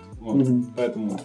Как получится? Так у вас, получается, все пишут, все делают музыку, все делают тексты. Обычно как? Это какой-то фронтмен, да, он там что-то под гитару придумал себе песню, приходит и говорит, ребята, вот такая песня. И такой играет что-то там, типа, бардовское, давайте-ка мясо накидаем, да. Или там, допустим, чуваки создают музыку, и там как-то чуваку говорят, слушай, ты поешь? Вот. Надо тебе что-нибудь придумать. Да. Спой что-нибудь, накидай там тексты, как у вас? Или у вас вообще все по-разному? Нет, есть, наверное, какая-то плюс-минус рабочая схема, да. Выглядит она, наверное, таким образом. Чаще всего Антон приносит какой-то кусок, может быть, там, типа, куплет, припев, бридж какой-нибудь. Говорит, пацаны, нравится? Не нравится. Мы такие, клево. Или там, что-то как-то, давай, может, покрутит. Потом достраиваем это все по структуре, то есть, накидываем примерные барабаны, там, буквально, там, типа, 2-3 в каком-нибудь секвенсоре, там, бочку, там, пару тарелок, и все, готово. Накидываем вот эту вот общую канву, ее приносим уже всем. И говорим, типа, ребят, давайте слушать, что как. И все такие, прикольно. И теперь уже берем барабанщика, который конкретно прописывает туда примерную первую партию, но уже полноценную. То есть... Который говорит, так, вы, конечно, все нормально накидали. Сейчас подвиньтесь.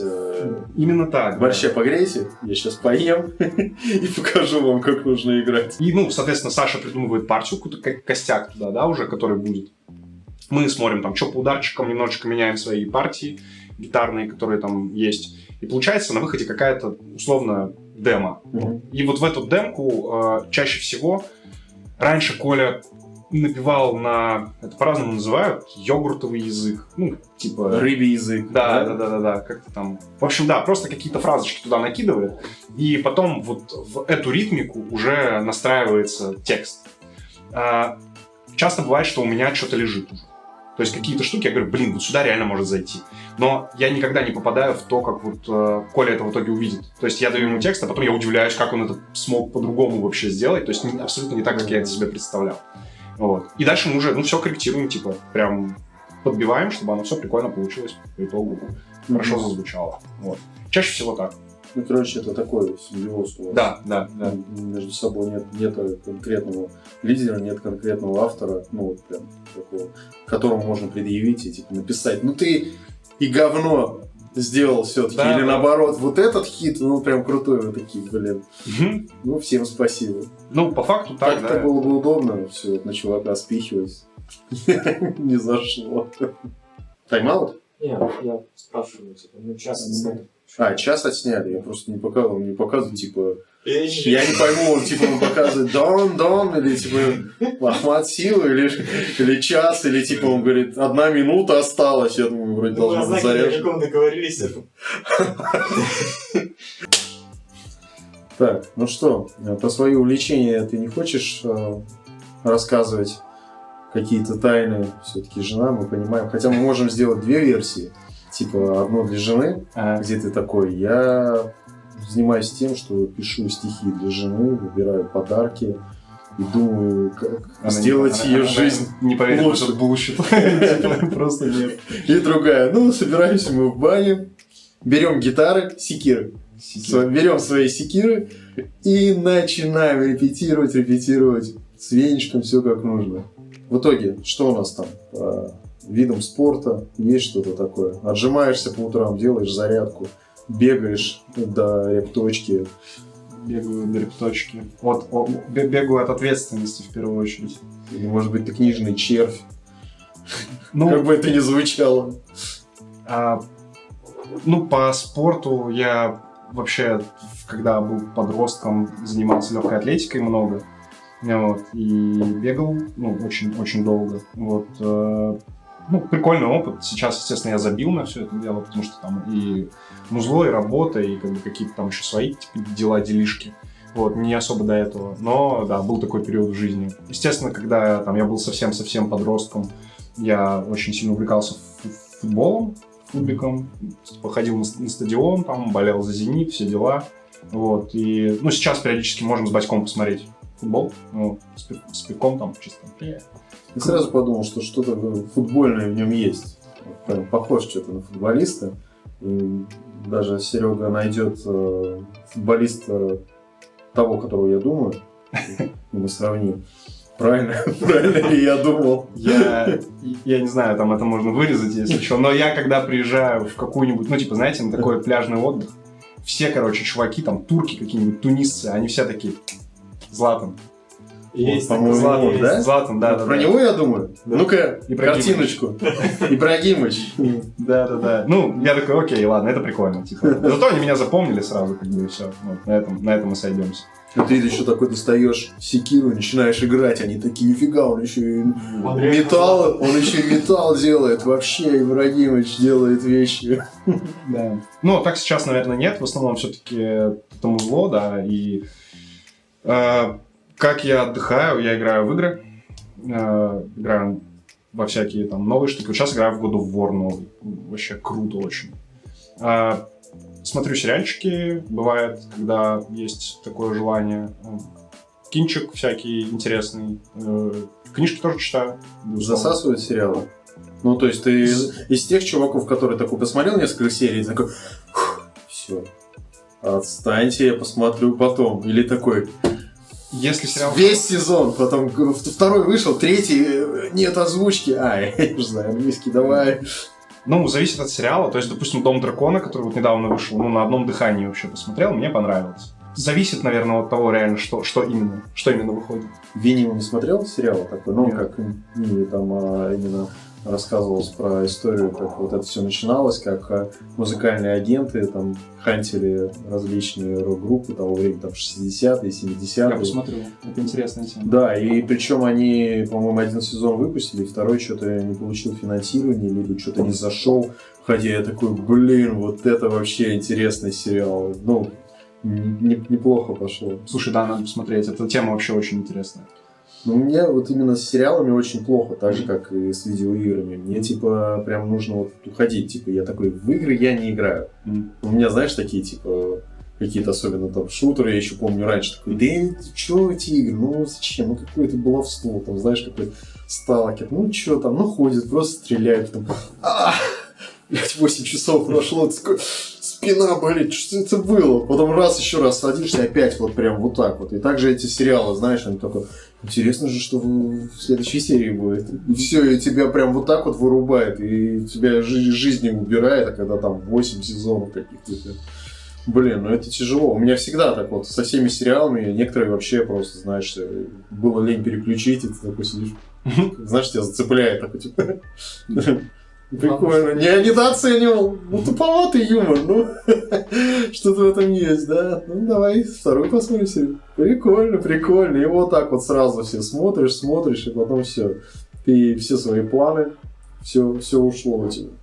Ну, как-то, мне кажется, это делаю больше типа вместе с чем-то. Ну, то есть ты делаешь какие-то дела, допустим, там, по дому, например. Я думал, с пивком скажешь. Не, ну, типа, там, не знаю, ты просто делаешь какие-то свои дела, там, да, или, может, работаешь, да, параллельно, и там открыл, там, на, не знаю, там, на ноутбуке, там, или на телефоне просто поставил что-то, чтобы фоном работало, вот. Надеюсь, что твой работодатель это не смотрит. Да не, ну, типа, а что такого? Если ты делаешь какую-то рутинную работу, да, которая не требует твоего, там, общения с другими коллегами, то почему нет?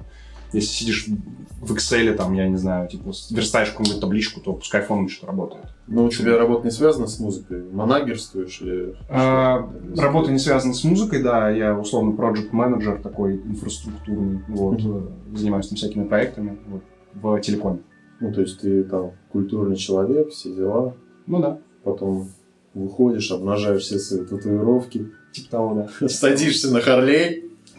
Да. Мне просто хочется, чтобы ты садился на Харлей и говоришь, продакт-менеджер, все, до свидания. Такой, ну, там уже сзади жена, естественно. Ну, безусловно, да. Потому что, ну, какие вот эти, тоже ногами вот так. И все дела. Я бы, конечно, еще про какие-то вещи спросил, там, глядя на татуировки, думаю, это просто узоры. Это клен. Клен. Нет, на самом деле это клен. Да? Да, он выглядит как не клен, но это клен. Это японский клен. Такая тема. Типа, когда ты бил татуировку, типа, ты говоришь, чувак, это не клен. Говорит, да? Ты что-то другое хотел? Он говорит, ну, это не клен. Я других растений не знаю. Других нету. Вот, в моем понимании, это клен. Ну, как бы да. Я понял, ладно. Давай-ка поговорим о будущем. Про прошлое мы проговорили, про этапы взросления. Ну, как к тебе в голову поселился Серж Танкян. Было такое. Вот, что нас ждет в будущем? Black Radiance, что ждет в будущем? Может, у вас какие-то бэкстейджи будут? Как это происходит? Это, кстати, интересно очень смотреть. Я иногда так наблюдаю. Либо интересно смотреть, как это записывалось до альбома, как ты прослушиваешь, либо после. Допустим, какой-то была серия, вот, опять же, фильмов, по-моему, как они назывались, гениальные или золотые альбомы. И ты такой смотришь, я помню, там Nevermind, да? Да, Nevermind, как записывался, черный альбом Металлики я смотрел, ну там много, и я там смотрел какие-то альбомы, знаешь, которые я не слушал, ты такой прям вот посмотрел, и ты насколько они там так писались, как придумывались, как они, ты такой, блин, я хочу послушать, то есть даже тебе вот это вызывает. А уж чувакам, которые действительно слушают и знакомы с вашим творчеством, вдвойне интереснее. Да. Согласен. Бэкстейджи нужны издавать. У нас, на самом деле, очень много материала, который накопился там с первого и со второго альбома. И сейчас мы тоже что-то снимаем в процессе и записи, там, да, и каких-то, может быть, там, мероприятий, где мы там что-то на студию ездим, да, например, или, не знаю, там, вместе собираемся, что-то обсуждаем. Ну, много что записывается. Чаще всего, наверное, где-то ближе к концу альбома мы будем из этого монтировать там, либо серию видосов, либо какой-то один небольшой видос, где будем делать нарезку происходящего, как это все выглядело. Ну, вот. А А то, что ты сказал, что в будущем нас ждет альбом, это правда. Это будет большой лонгплей на 12 песен на русском языке, у которого пока еще нету названия. Ну, то есть оно, может быть, какие-то есть идеи, но мы пока до конца, наверное, все-таки еще не утвердились. Даже между собой. Кстати, забавная история в целом с лонгплеем. У нас до этого выходило 2 EP, ну, то есть extended play, то есть коротенький альбом, там, да, по 4 песни. И мы как-то думали, что следующий альбом тоже будет короткий, там, 4-5, может, песен, да, там, нарежем там материал весь, подготовим и выпустим. Но к нам пришел Саша в тот момент, барабанщик. И он сказал: не, пацаны, он говорит, у любой уважающей себя группы обязательно должен быть свой альбом. Типа, пускай один, да, как бы, может быть, там 2, да, если не зайдет, например, там, можно там забить на это и там действительно писать дальше эпишки и выпускать синглы. Тем более я поел. Тем более я готов, поел. Я могу вот сразу полный записать, да? Да, и, он нас убедил, как бы мы подумали, что такого опыта у нас еще не было. Но это, конечно, немножко другая логистика внутри вот записи. Это все немножко все сложнее, дольше, как-то, может быть, более трудозатратно, но при этом ты чувствуешь, что ты реально вот делаешь что-то большое. Это прикольное ощущение. Это интересно. Что еще можно рассказать? Будет 4 сингла с этого альбома, 4 трека. Какие-то мы уже спойлерили, да, там будет трек «Проснись», один из синглов. Другие, мне кажется, мы не особо афишировали. Вот. Все карты раскрывать не буду, но там будет 4 трека, они будут все немножко разные. Когда первый выходит? Первый сингл поставим где-то в конце, в начале года. В конце этого года или в начале следующего.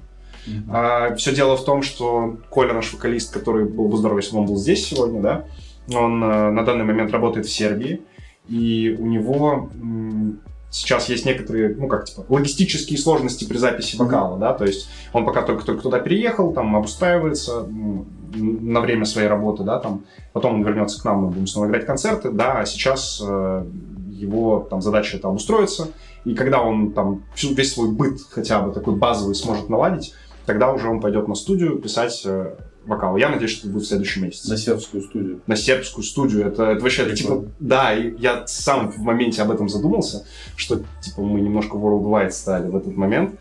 Мы уже нашли несколько студий, которые есть в Белграде. Они все тут прикольно называются, но сербский язык очень похож на русский. Вот. Поэтому ты как бы понимаешь, что это значит. Вот. И какую-то из этих студий мы выберем в ближайшие дни, там свяжемся с ними, договоримся и будем уже планировать вокальные сессии на ней в Сербии. Сербский хор. Хор будет сербский? Я думаю, что да. Можно, кстати, было бы неплохо. Было бы неплохо, может быть, даже на сербском языке что-то замутить. Сербы, наши братья. Слушай, а мне кажется, было бы даже фактурно что-то поснимать ему. Да, безусловно. Как он владеет или телефоном, хотя бы вот что-то. Ему будет задание, да. Очень серьезное. Он должен поснимать прям хорошие бэкстейджи с этой историей. Причем было бы здорово, если бы это все выглядело... даже не выглядело, надо просто... Мы с ним еще не обсуждали этот момент, но мы обсудим этот момент, Николай. Чтобы поснимал именно свои впечатления в первую очередь. Потому что было бы здорово, если бы мы тоже могли приехать. И, глядишь, может быть, на вторую часть альбома и приедем к нему туда. И уже физически поприсутствуем. Вот. При этом процессе. Но нам-то самим тоже интересно, как это будет выглядеть. Да, вообще классно. Вообще интересно. Что, Николай, давай-ка поснимай нам. Я думаю, очень много было бы информации узнать интересной зрителям подкаста и вашим фанатам вообще, как там все устроено, как люди, как что. То есть мне всегда прикалывало это, когда я там видел вообще, это такие же, как мы, русские, только немного другой язык, да, знаешь, я думаю, все равно это похоже, и менталитет в чем-то, языки схожи, то есть очень много общего такого, и мне вот прям дико интересно, как там что это происходит, а особенно если у вас еще опыт будет, это вот вообще крутая тема. То есть вы будете писать все здесь, и потом ему уже... Да. Синглы на самом деле мы уже записали. То есть синглы готовы, там немножечко редактуры осталось, монтажа, да, с бас-гитарой. И в целом все. И поэтому я и предполагаю, что это может быть конец этого года уже с первым синглом. У вас новый басист еще. Да. Мы тут узнали. Да, мы это обсудили в бэкстейже здесь, пока был небольшой перерыв. Да, теперь с нами играет Андрей. До этого у нас играл Вова Климов, это группа Маконт, в первую очередь, он известен своим участием, созданием, там, и, как бы, наверное, он там такой, один из краеугольных камней, да, в этом бенде. То есть человек прям его создавал своими собственными руками. Андрюха офигенный профессионал. Нам было тяжело расставаться с Вовой, потому что Вова очень крутой профессионал, классный человек. Мы с ним очень много всего прошли вместе, да, там, и ездили во всякие просто, ну, типа, супер всратые места играть концерты. Там, ну, как-то в какой-то момент уже прям подружились, то есть, ну, и там какие-то, не знаю, там, дни рождения вместе встречаем, да, там, тусовочки просто там, не знаю, зависнуть, это всегда за. Вот. И когда он сообщил нам, что он хочет сосредоточиться на своем основном бенде, на Маконте, ну, блин, мы расстроились, конечно. Ну, потому что, типа, терять такого человека — это тяжело. Но мы его вот буквально не отпускали, пока мы не закроем все дела совместные, пока мы не найдем нового басиста. И пока вот даже этот переходный период какой-то был прям вот, ну, такой был долгий достаточно. Мне кажется, около 5 месяцев вот этот вот процесс занял. И мы находим Андрюху. И на самом деле был крутой момент, потому что у нас был концерт большой, мы играли там 1,5-часовую программу. И Вована мы отпустили прямо вот с конца нашего сета, то есть прям мы объявили на сцене, что все, как бы Вова покидает наш состав. Вот это Андрей, познакомьтесь с ним. И Вован буквально стейдж-дайвит со сцены в этот момент, под трек, когда уже начинает играть Андрюха. И это было, ну, типа, круто, красиво. Прикольно. Просто. И как бы ты ощущаешь, что, да, вы все сделали правильно. То есть, ну, вайб был бешеный. То есть, ну, да, я согласен. Это, конечно, круче, если бы вы его просто отстегнули от батареи. Ты теперь свободен. Все синглы записал. Все. Владимир, привет. Мы еще как-нибудь попытаемся с тобой что-то записать. Я обязуюсь как-нибудь все-таки прийти на концерт Маконта. Я каждый раз могу. Я приду. Да, будет неплохо. И постоянно какая-нибудь херня случается. И чувак скажет в следующий раз. Каждый раз он говорит одно и то же. Да-да, чуваки, рубите рок-н-ролл, я приду. Слушай, а что, были какие-то посвящения? Как, знаешь, ну, у вас семья, а тут приходит новый человек. Знаешь, как у Металлики, когда они басиста принимали, как Джейсон Ньюстед, там они вообще же там устраивали. Я помню, у них там какая-то тема была, что типа они его набухивали. Прям вообще в щи. И он типа, чуваки, как я буду играть? А они говорят, типа, вот так ты будешь играть все наши концерты. Если ты это вывезешь, типа, сыграешь всю партию, то, типа, ты принят. Но они его достаточно долго там что-то троллили, как-то покусывали. Ну, не, у нас такого, наверное, ничего нету. Мне кажется, главное... Потому что он КМС по боксу. И как кстати, Андрюха занимался кикбоксингом, поэтому мы вообще, типа, как бы не шутим с ним. Да не, на самом деле шутим. Андрюха... Но осторожно. Да, очень осторожно. Андрюха офигенный профессионал с точки зрения вот музла, то есть, типа, он совершенно другой взгляд дает на те партии, которые мы пишем, и вместе, да, и мы иногда смотрим, просто вот сегодня буквально была запись баса, и я какие-то партии слышал, и я понимаю, что, ну, типа, вау, это круто, это, типа, уровень вообще, который вот, просто мой мозг не работает так, как работает у него. И это другое видение. Да, это совершенно другое. С ним очень комфортно, как с человеком, и, ну, вот его навыки, они просто невероятные. И он кикбоксер бывший. Поэтому, да, Поэтому, ребята, осторожнее. Вертуха может прилететь в любой момент. Да, если вы вдруг начнете писать там какие-то комментарии, типа, верните Володю, что это вообще, зачем? Да зачем нам нужен этот фанк? Вы держите в голове, что может прилететь что-то по голове. Как бы, ну его нафиг. Слушай, ну всегда, да, такой вот, есть какая-то у многих людей, у музыкантов хороших, есть какой-то, да, стилек, особенно это заметно по каким-то вот масштабным группам, да, там какой-то басист, гитарист, там, те же взять, Red Hot Chili, да, если убрать Флину, то есть вообще узнаваемые, их даже гитаристы, да, которые уходят, но там вот прям вот чувствуется, даже когда альбом приходит, ты сразу понимаешь, чувак снова в деле, да, это правда.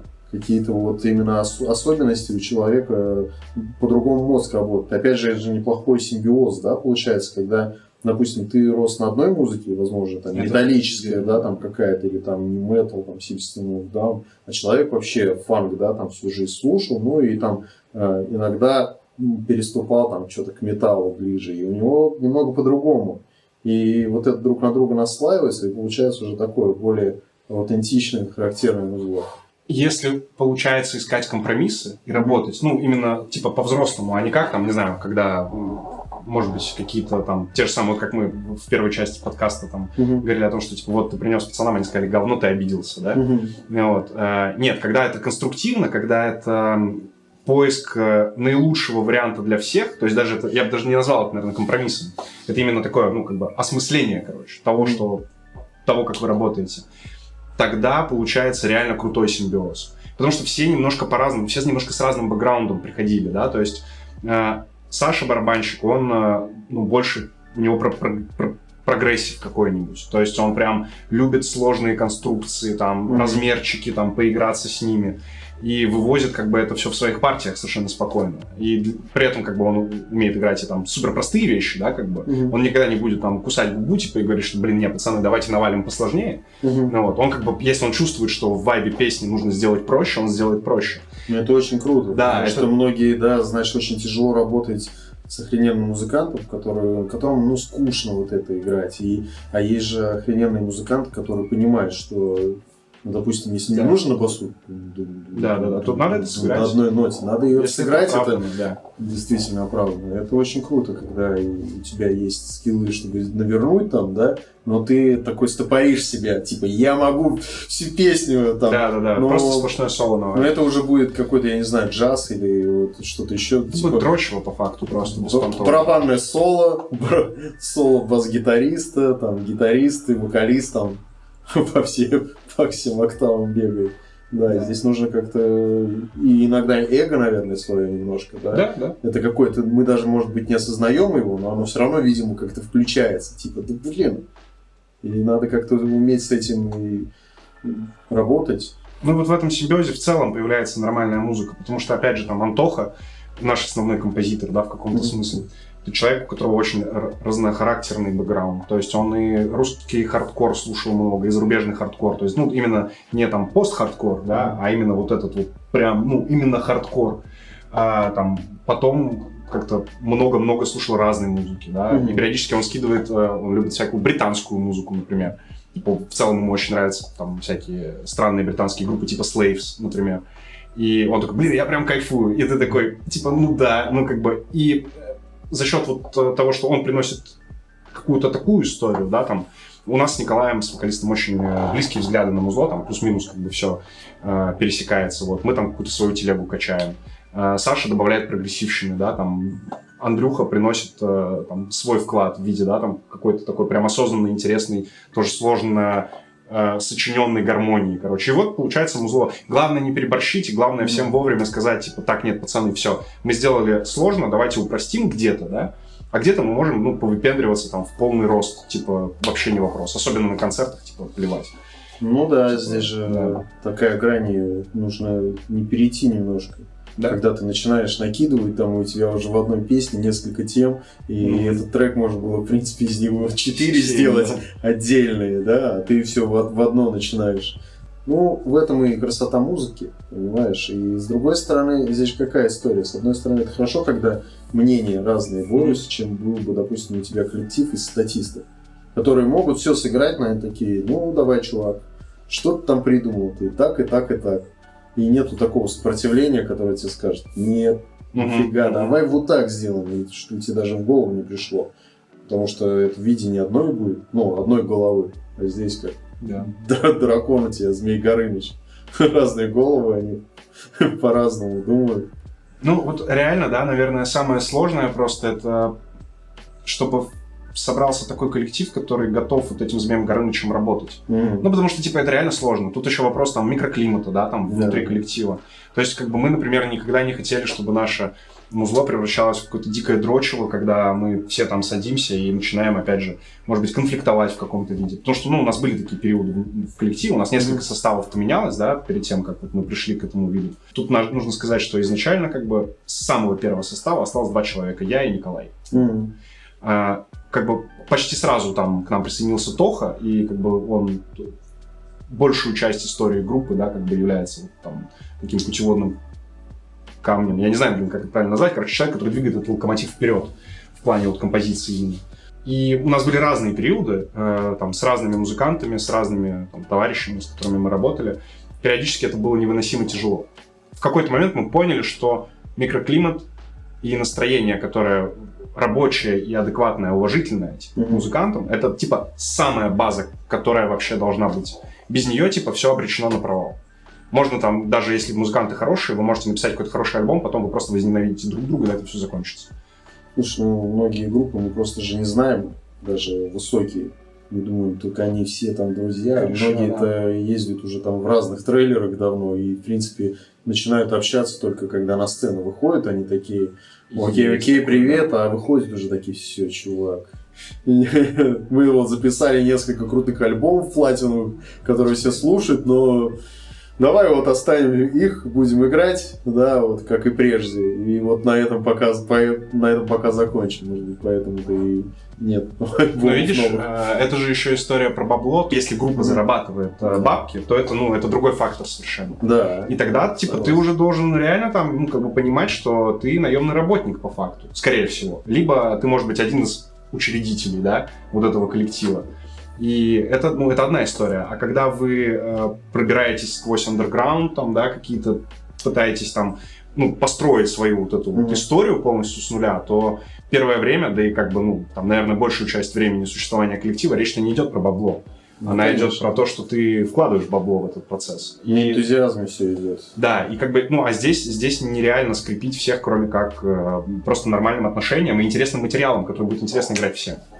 И если всех устраивает то, что вы делаете, то вы будете вместе продвигаться. И в тот момент, когда, возможно, вы получите там, финансовый выхлоп, ну, тут, наверное, уже какая-то другая история начнется. Ну, потом поговорим о ней, когда она придет. Ну, пока этого нет. Здесь западные истории, то у них это наиболее, наверное, скажем, опыт, откуда брать, и наиболее деньги серьезные, да, там те же Slipknot, которые воспринималось как такая семья, знаешь, такие свойские чуваки, которые начинали, там, вот недавние истории с, как его звать-то? С носом. Буратино. Клоун, который, да? Нет? Ну, один из перкуссионистов. Играет на перкуссии. Вот, и, короче, он говорит, что они там что-то деньги как-то между собой, там, корешка, да, и второй их вот как раз они между собой как-то делили, а другим что-то не доставалось. Ну, короче, какая-то грызня, да, и он раз уже что-то, да, и он раз уже что-то ушел как-то, или не ушел, или выгнали уже, ну, непонятно. Ты такой, блин, и ты вот не знаешь, думаешь, хотел бы я это знать, или лучше для меня бы вот эти чуваки оставались теми вот пацанами сплоченными, и лучше оставьте это при себе, я хочу верить, что вы вот те же чуваки, да, которые начинали. Да. У вас-то как, вы все работаете, получается? Никто музыкой не зарабатывает? Ну, допустим, может быть, в другом проекте или там сессионным музыкантом? На данный момент все работаем, кроме Саши. Саша занимается музлом, он буквально недавно сосредоточился на этом полноценно. У него есть несколько проектов, которые приносят ему определенный доход, вот, и как бы он занимается этим сейчас. Но он долго к этому шел, вот, и в основном это коммерческий проект, то есть это больше сессионная работа. Я просто не знаю, там можно ли говорить об этом под подкаст, потому что я чисто не знаю, там какие договоренности существуют, вот, но да, он занимается, работает, играет в оркестре в одном и в некоторых проектах. Ну, барабанщиков вообще распространенная эта история. И, кстати, барабанщиков, как я заметил, довольно-таки не хватает. Хороших барабанщиков, да. Действительно, потому что очень много ты смотришь и русские популярные группы, у которых там какой-то костяк барабанщиков, и они вот меняются от группы к группе, и ты такой думаешь, бля, вот нужно было куда идти. Да. А то одни гитаристы кругом, которых пруд-пруди, а барабанщиков-то нет. Так что все берем в руки барабанные палочки, продидл и вперед. Ну, сейчас, кстати, круто на самом деле с этим стало. Это тоже, кстати, хороший момент. Новое поколение музыкантов лучше во всем. Ну, условно говоря. Типа подростки вчерашние, там, условно, новое поколение, они ж крутые капец. Типа, я вижу, как приходят, там, не знаю, группа Инвертор есть, русская крутая девочка, барабанщица, ну, она прям фермач. Ну, то есть, откуда она? Да. С ТикТока. Она, ну, да, типа, канал там на Ютубе, да. там что-то, по-моему, уже под миллион, если я не ошибаюсь. И ты такой, а что, Крутейший прикольно, вообще. и картинка, Да. и, я думаю, очень интересно. И таких примеров очень много. Как бы я не говорю сейчас, что, ну, там, не знаю, у нас там плохие музыканты. Не-не-не, мы тоже типа, хорошие, там, уже состоявшиеся в каком-то смысле специалисты. Вот. Но когда говорят, что там раньше было лучше, ну, типа, нет. Точно нет. Сейчас из-за того, что проще получить информацию, определенного нового уровня мастерства достигнуть стало проще. И это супер круто, что появляются такие коллективы, там, не знаю, шары какие-нибудь, да, там, которые тоже звучат типа супер взросло, супер круто, ребята, ну, молодые, откровенно, крутейшие вообще звуками, классные тексты, там, все круто. То есть такое, ну, вот, опять же, да, возвращаясь к теме с русской сцены, она сейчас расцвела прям огромным количеством крутых проектов, интересных музыкантов и хороших профессионалов. И это, типа, не может не радовать вообще. Это очень, очень здорово. Слушай, да раньше-то вообще как было? Ты просто включаешь кассету, берешь гитару и типа пытаешься подобрать. Ну или там есть у тебя какой-то самоучитель, да, там вот эти книжечки, в которых там группа кино, еще что-то там, АМ, ТМ, да, это там, ну, по крайней мере, хотя бы аккорды. А сейчас же вообще YouTube открываешь, мне кажется, можно ввести любую песню, и там будет несколько чуваков, которые тебе детально разберут и покажут, как играется соло, как играются барабаны. То есть это все информация настолько вот она уже доступна, и ну, только бери и делай. То есть ты не обязательно даже идти куда-то, да, особенно там, ну, к какому-то учителю, ты это уже, в принципе, при особом желании можешь сам достигнуть. Да, это круто, это здорово. И это будущее.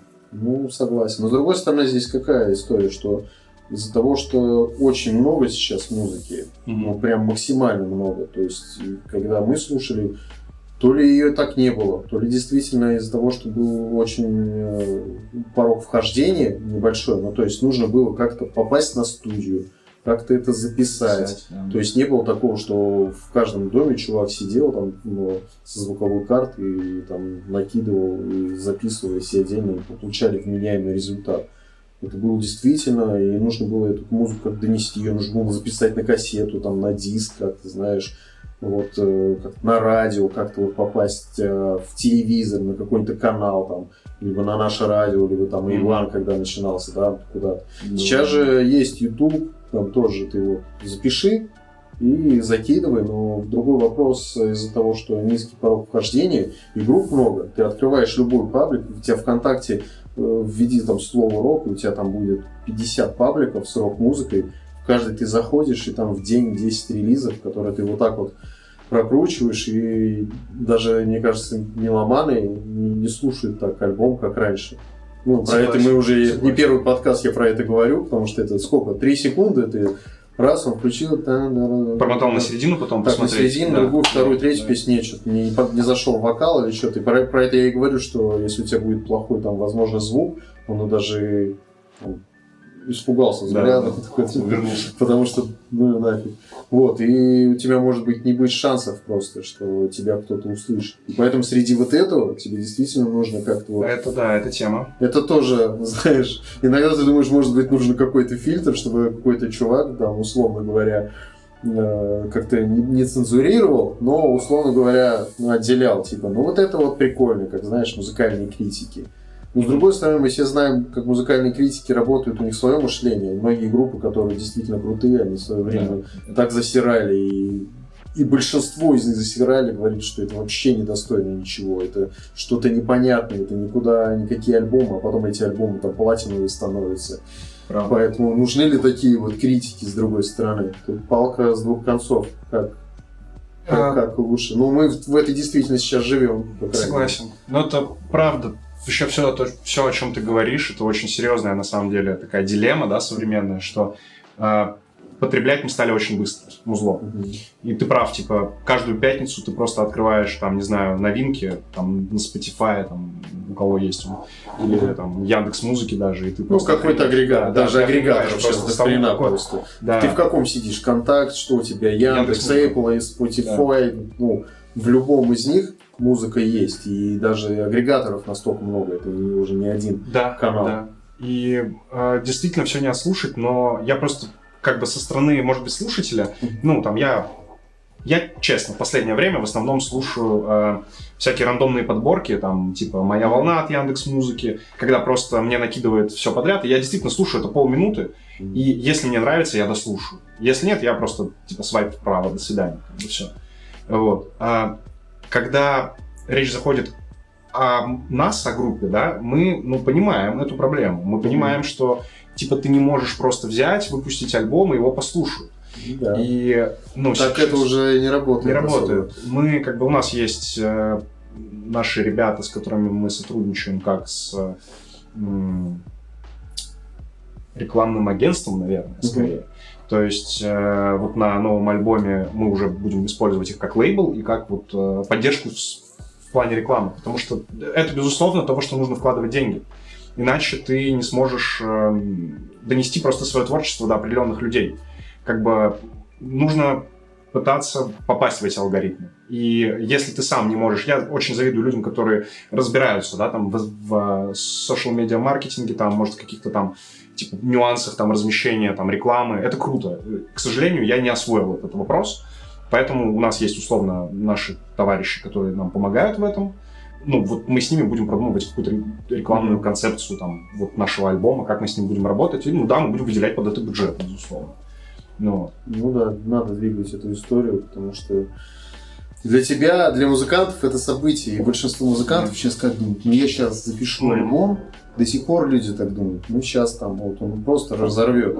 И типа вы-то работали над ним полгода, и учитывая то, что все там работают, да, на своих работах, это кажется, сколько... Люди ты видел, знаешь, вот таких вот дядь, ну или даже не зарубежных, а наших, и думают, ну вот музыканты, вот у них получилось. Но это 1% из 99, а сколько тысяч групп, которые такие пишут, на энтузиазме работают, знаешь, и потом в итоге такие теряют интерес, да, потому что отдачи нет никакой, ну типа, да, прикольно все, ну прикольно, вы записали альбом, убили там кучу бабок, кучу времени, ну типа, давайте там, что следующее будет. Его, может быть, даже в принципе кто-то пролистал, знаешь, в очередном паблике. Ну, в этом плане. Это правда. Это большая проблема, потому что многие просто сталкиваются вот с этой реальностью, и для них это становится, ну, скажем так, травмирующим опытом. Я не знаю, как по-другому объяснить. Ну, буквально ты работал много, а потом ты получаешь там 30 лайков, да, там на альбом, и там 40 прослушиваний. Ну, это удручает, это, безусловно, должно, наверное, выбивать из колеи. То есть мы всегда смотрели на это с той точки зрения, что наш каждый релиз должен, ну, там, достичь какую-то определенную, даже не ступень, наверное, должен выполнить определенные задачи. Там, первый, он просто должен был появиться. Мы не рассчитывали на то, что он там залетит кому-то, станет там легендарным, культовым или даже... Нет, он просто должен был быть. Второй, мы экспериментировали, уже как бы утвердили там схему записи, там поняли, как это все должно работать, немножечко поработали с рекламой, получили какой-то фидбэк, поняли, как это вот должно выглядеть и что нам стоит исправить. И вот теперь на третьем уже альбоме, да, у нас будет еще подготовительный такой этап, это 4 сингла, которые мы будем смотреть, как залетают, как с ними взаимодействует публика. И потом мы будем дропать весь альбом, и тут уже, ну, включим типа, все механизмы, которым мы научились за вот предыдущие годы. Вот этой истории. Короче, это сложно, капец, типа, круто было бы просто быть музыкантом. Ну, знаешь, как это вот за рубежом, да, есть возможность просто прийти на лейбл, да, ты там, возможно, отдаешь очень большую часть дохода. Возможно, ты иногда сам на первых этапах вкладываешься, как есть очень показательная история группы Ghost. Это кто они? Я не помню, откуда они. Но не суть. Офигенный коллектив, очень интересная музыка, там такой поп-рок с очень крутыми образами, там же у них вокалист это типа Папа Римский, такой мертвый, там с этим Corpse Paint, всегда в разных образах, у него там целая мифология построена вокруг его коллектива, то есть когда он меняет свой сценический образ, предыдущий Папа умирает, его место занимает новый. Там, ну, там буквально там фан-сообщество. Старый папа, новый папа. Да, фан-сообщество там рисует комиксы, рассказывает, как это все должно быть, какой бэк у этой группы есть. И они круто рубят вообще еще ко всему прочему. Очень такой крутой поп-рок, наверное, крутой. И вот группа Ghost, их вокалист, ну, буквально залезал в кредиты по первости. То есть он много лет отдавал вот эти долги, которые образовались в процессе вот формирования коллектива. Если не изменяет память, около 10 лет потребовалось на то, чтобы группа зашла на какой-то серьезный уровень. Там, и поехала в первый тур с Metallica. То есть и то это еще не гарантирует тебе, что ты станешь там полноценным коллективом. Да? Может быть, тебя просто послушают и забудут. Нет, они смогли это сделать. И вот я все это к тому, что это работа очень серьезная. И нужно смотреть, пытаться что-то постоянно пробовать новое. Вот так. Как находить в себе силы это поддерживать? Вы как себя бодрите? А мы, наверное, просто садимся и делаем дальше. Ну, то есть пишем новое и такие, вот это другое. Оно реально другое. И нам просто нравится тот результат, который мы получаем. Ну, не всегда, наверное, но преимущественно нравится все-таки по итогу. Очень много самокритики, конечно, в любом случае. Но сам факт. Нам нравится то, что мы делаем, и ощущение от того, когда ты свою демку, да, там какую-то первой итерации провел, и оно зазвучало как песня, ну, типа, это не передавать, ну, это хер знает, как это передать. Ты такой, это, типа, мы сделали, серьезно? И ты просто сидишь такой, типа, круто. А потом ты первый раз это играешь на концерте, да, и ты слушаешь, как реагирует публика. И ты понимаешь, что, ну, бывает иногда такое, что ты сыграл, да, и, типа, молчание такое, и ты такой, типа, ну, что-то не то, видимо, надо поработать еще, да? А иногда бывает, что прям после концерта люди тебе пишут, когда выйдет этот трек, он был крутой, и тебе кидают видосы с него, и ты такой, да, это было хорошо. Прикольно. Ну, и это вот в том числе подбадривает. Очень сильно, невероятно просто, очень сильно. Потому что не все это понимают, да, там, что музыканты на самом деле, которые работают на энтузиазме, которые не зарабатывают по факту. Но я думаю, со стриминга не особо сильно это получается что-то, если что-то получается, или как? Да, не очень много денег. Там без раскрытия. Нет, там что-то есть, какие-то копейки. Ну, там, чисто... Их даже вывести можно было бы, но сейчас в целом мы немножечко заморожены на стриминге. Ну, как и все русские коллективы, мы оттуда деньги вывести не можем. Но там и не такие суммы, которые там сильно бы сделали нам погоду. Если на струны есть, то хорошо, ну, да, хватит на коллектив. Объективно с мерча как бы зарабатывается больше всегда с таких штук. Мерчука хорошо идет, да? У вас на концертах продаете? Да, и да, так? Да. В группе ВКонтакте есть футболочки, можно их заказать, приобрести. На концертах тоже продаем. Сейчас мы готовили очень активно новую линейку мерча. Немножко стопнули этот процесс на месяц на последний, но сейчас возвращаемся к обсуждению дизайнов. Будет несколько новых крутых футболок. Ну, в смысле, несколько новых крутых принтов, которые мы будем там на толстовочки, надеюсь, тоже очень хочется толстовочки свои запустить. Вот. И в основном футболки, да. Это у вас какая-то контора, да, ваши близкие делают? Или мы сотрудничаем с художниками. Мы прям, если мы видим, что нам нравится, как рисует какой-то конкретный человек, мы ему такие, братан, ну там, или подруга, помоги, пожалуйста. Очень хочется. Вот. Также с обложками. То есть нам рисовали совершенно разные люди. Обложку на первый альбом нам рисовал вообще тату-мастер. И, он крутой, талантливый. Просто безумно человек, сделал очень классную историю. И вторую обложку нам рисовала наша подруга, которая художник в геймдеве, в производстве игр.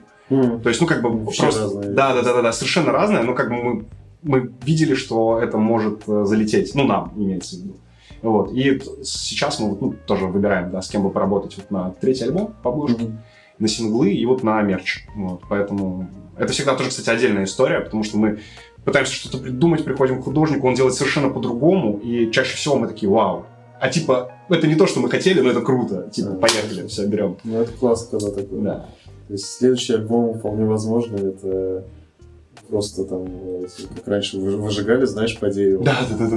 Как вариант. Зона чувак какой-то, я вам сделал новую обложку. Реально, иногда обложка же супер важна с точки зрения... Это духи. Limp Bizkit. Black Radis. А вон этот, светильничек. Он сел? Черт его знает. Но не отключай пока. Вот я всегда говорю, нужно донатить, и тогда свет отрываться не будет. Слушай, да, альбомы везде разные. Следующим пока тайну не будем раскрывать, да, что будет там с обложкой. Да, мы сами пока еще в процессе. Да. осознания, что там будет. В общем, история какая? Нужно музыкантов поддерживать в плане даже комментария. Пацаны работают на энтузиазме, и любой ваш комментарий, когда там вышел новый трек, и вы написали, что, блин, чувак, это было круто, да просто не ленитесь под каким-то релизом написать или под каким-то видео, или там, я не знаю, запостите на концерте, что вы были у чуваков, вам действительно понравилось, и это дает сил пацанам работать дальше, потому что, ну, особенно в России, очень мало кто действительно зарабатывает, и в основном все это работают на работах и вкладывают свои деньги, силы, и чтобы передать свое творчество и показать: ребята, смотрите, что я чувствую, смотрите, насколько это круто, давайте вместе участвовать в этой движухе. Вот, поэтому не ленитесь и покупайте мерч чуваков.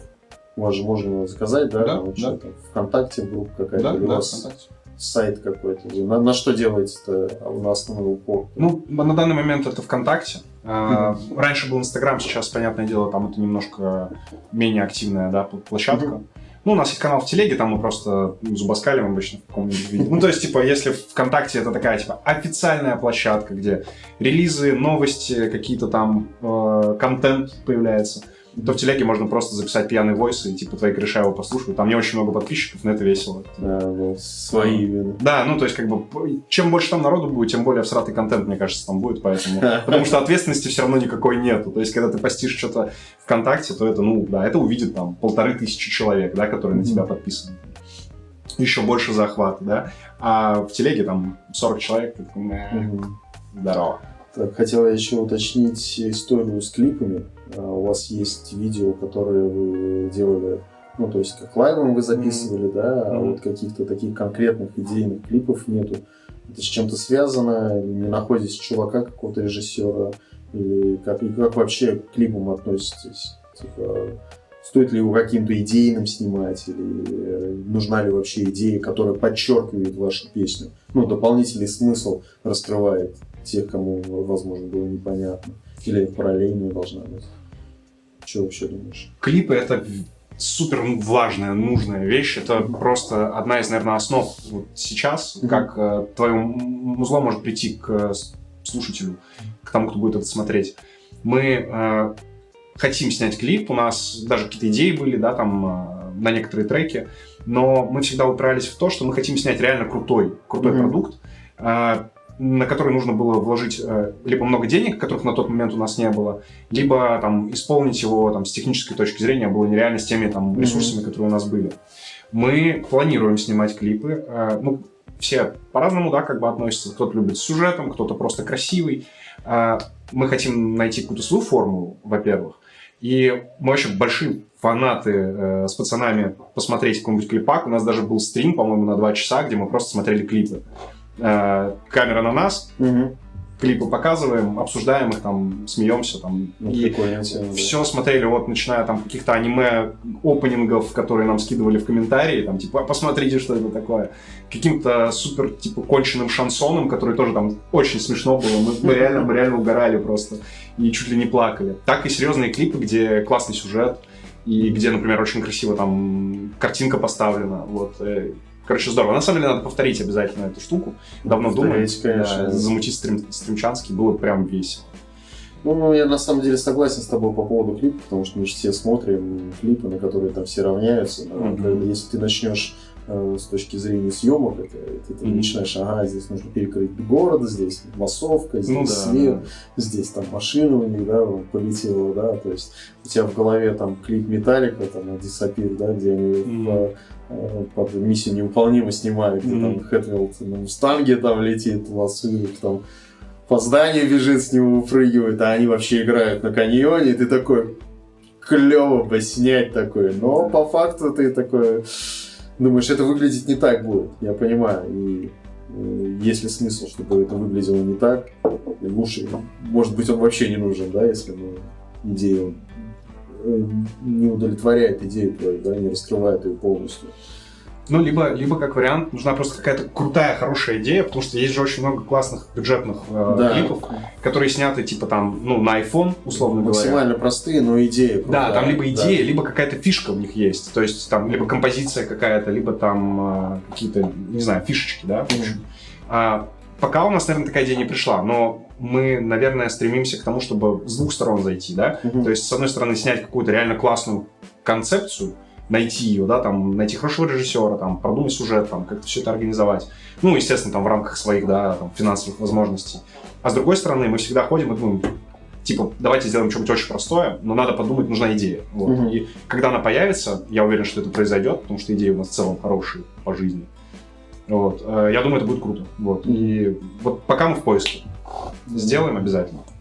Слушай, я еще смотрел, что играете вы, можно сказать, по старой школе. У вас достаточно мало или практически нет каких-то подложек, там, каких-то дополнительных гитар, потому что сейчас же модная история, что там какие-то звуки, синтезаторы, там кто-то вообще гитару дополнительную, да, там накидывает, кто-то вообще бас, да, включает и под него играет, еще там бэк-вокалы несколько штук. У вас, по-моему, я такого что-то не заметил. Да, это скорее про философию в данном случае. Мы премся с такой, типа, жирной гитарной музыки. Ну, наверное, неправильно так сказать. Скорее, наверное, просто за то, что все должно, типа, играться и звучать естественно.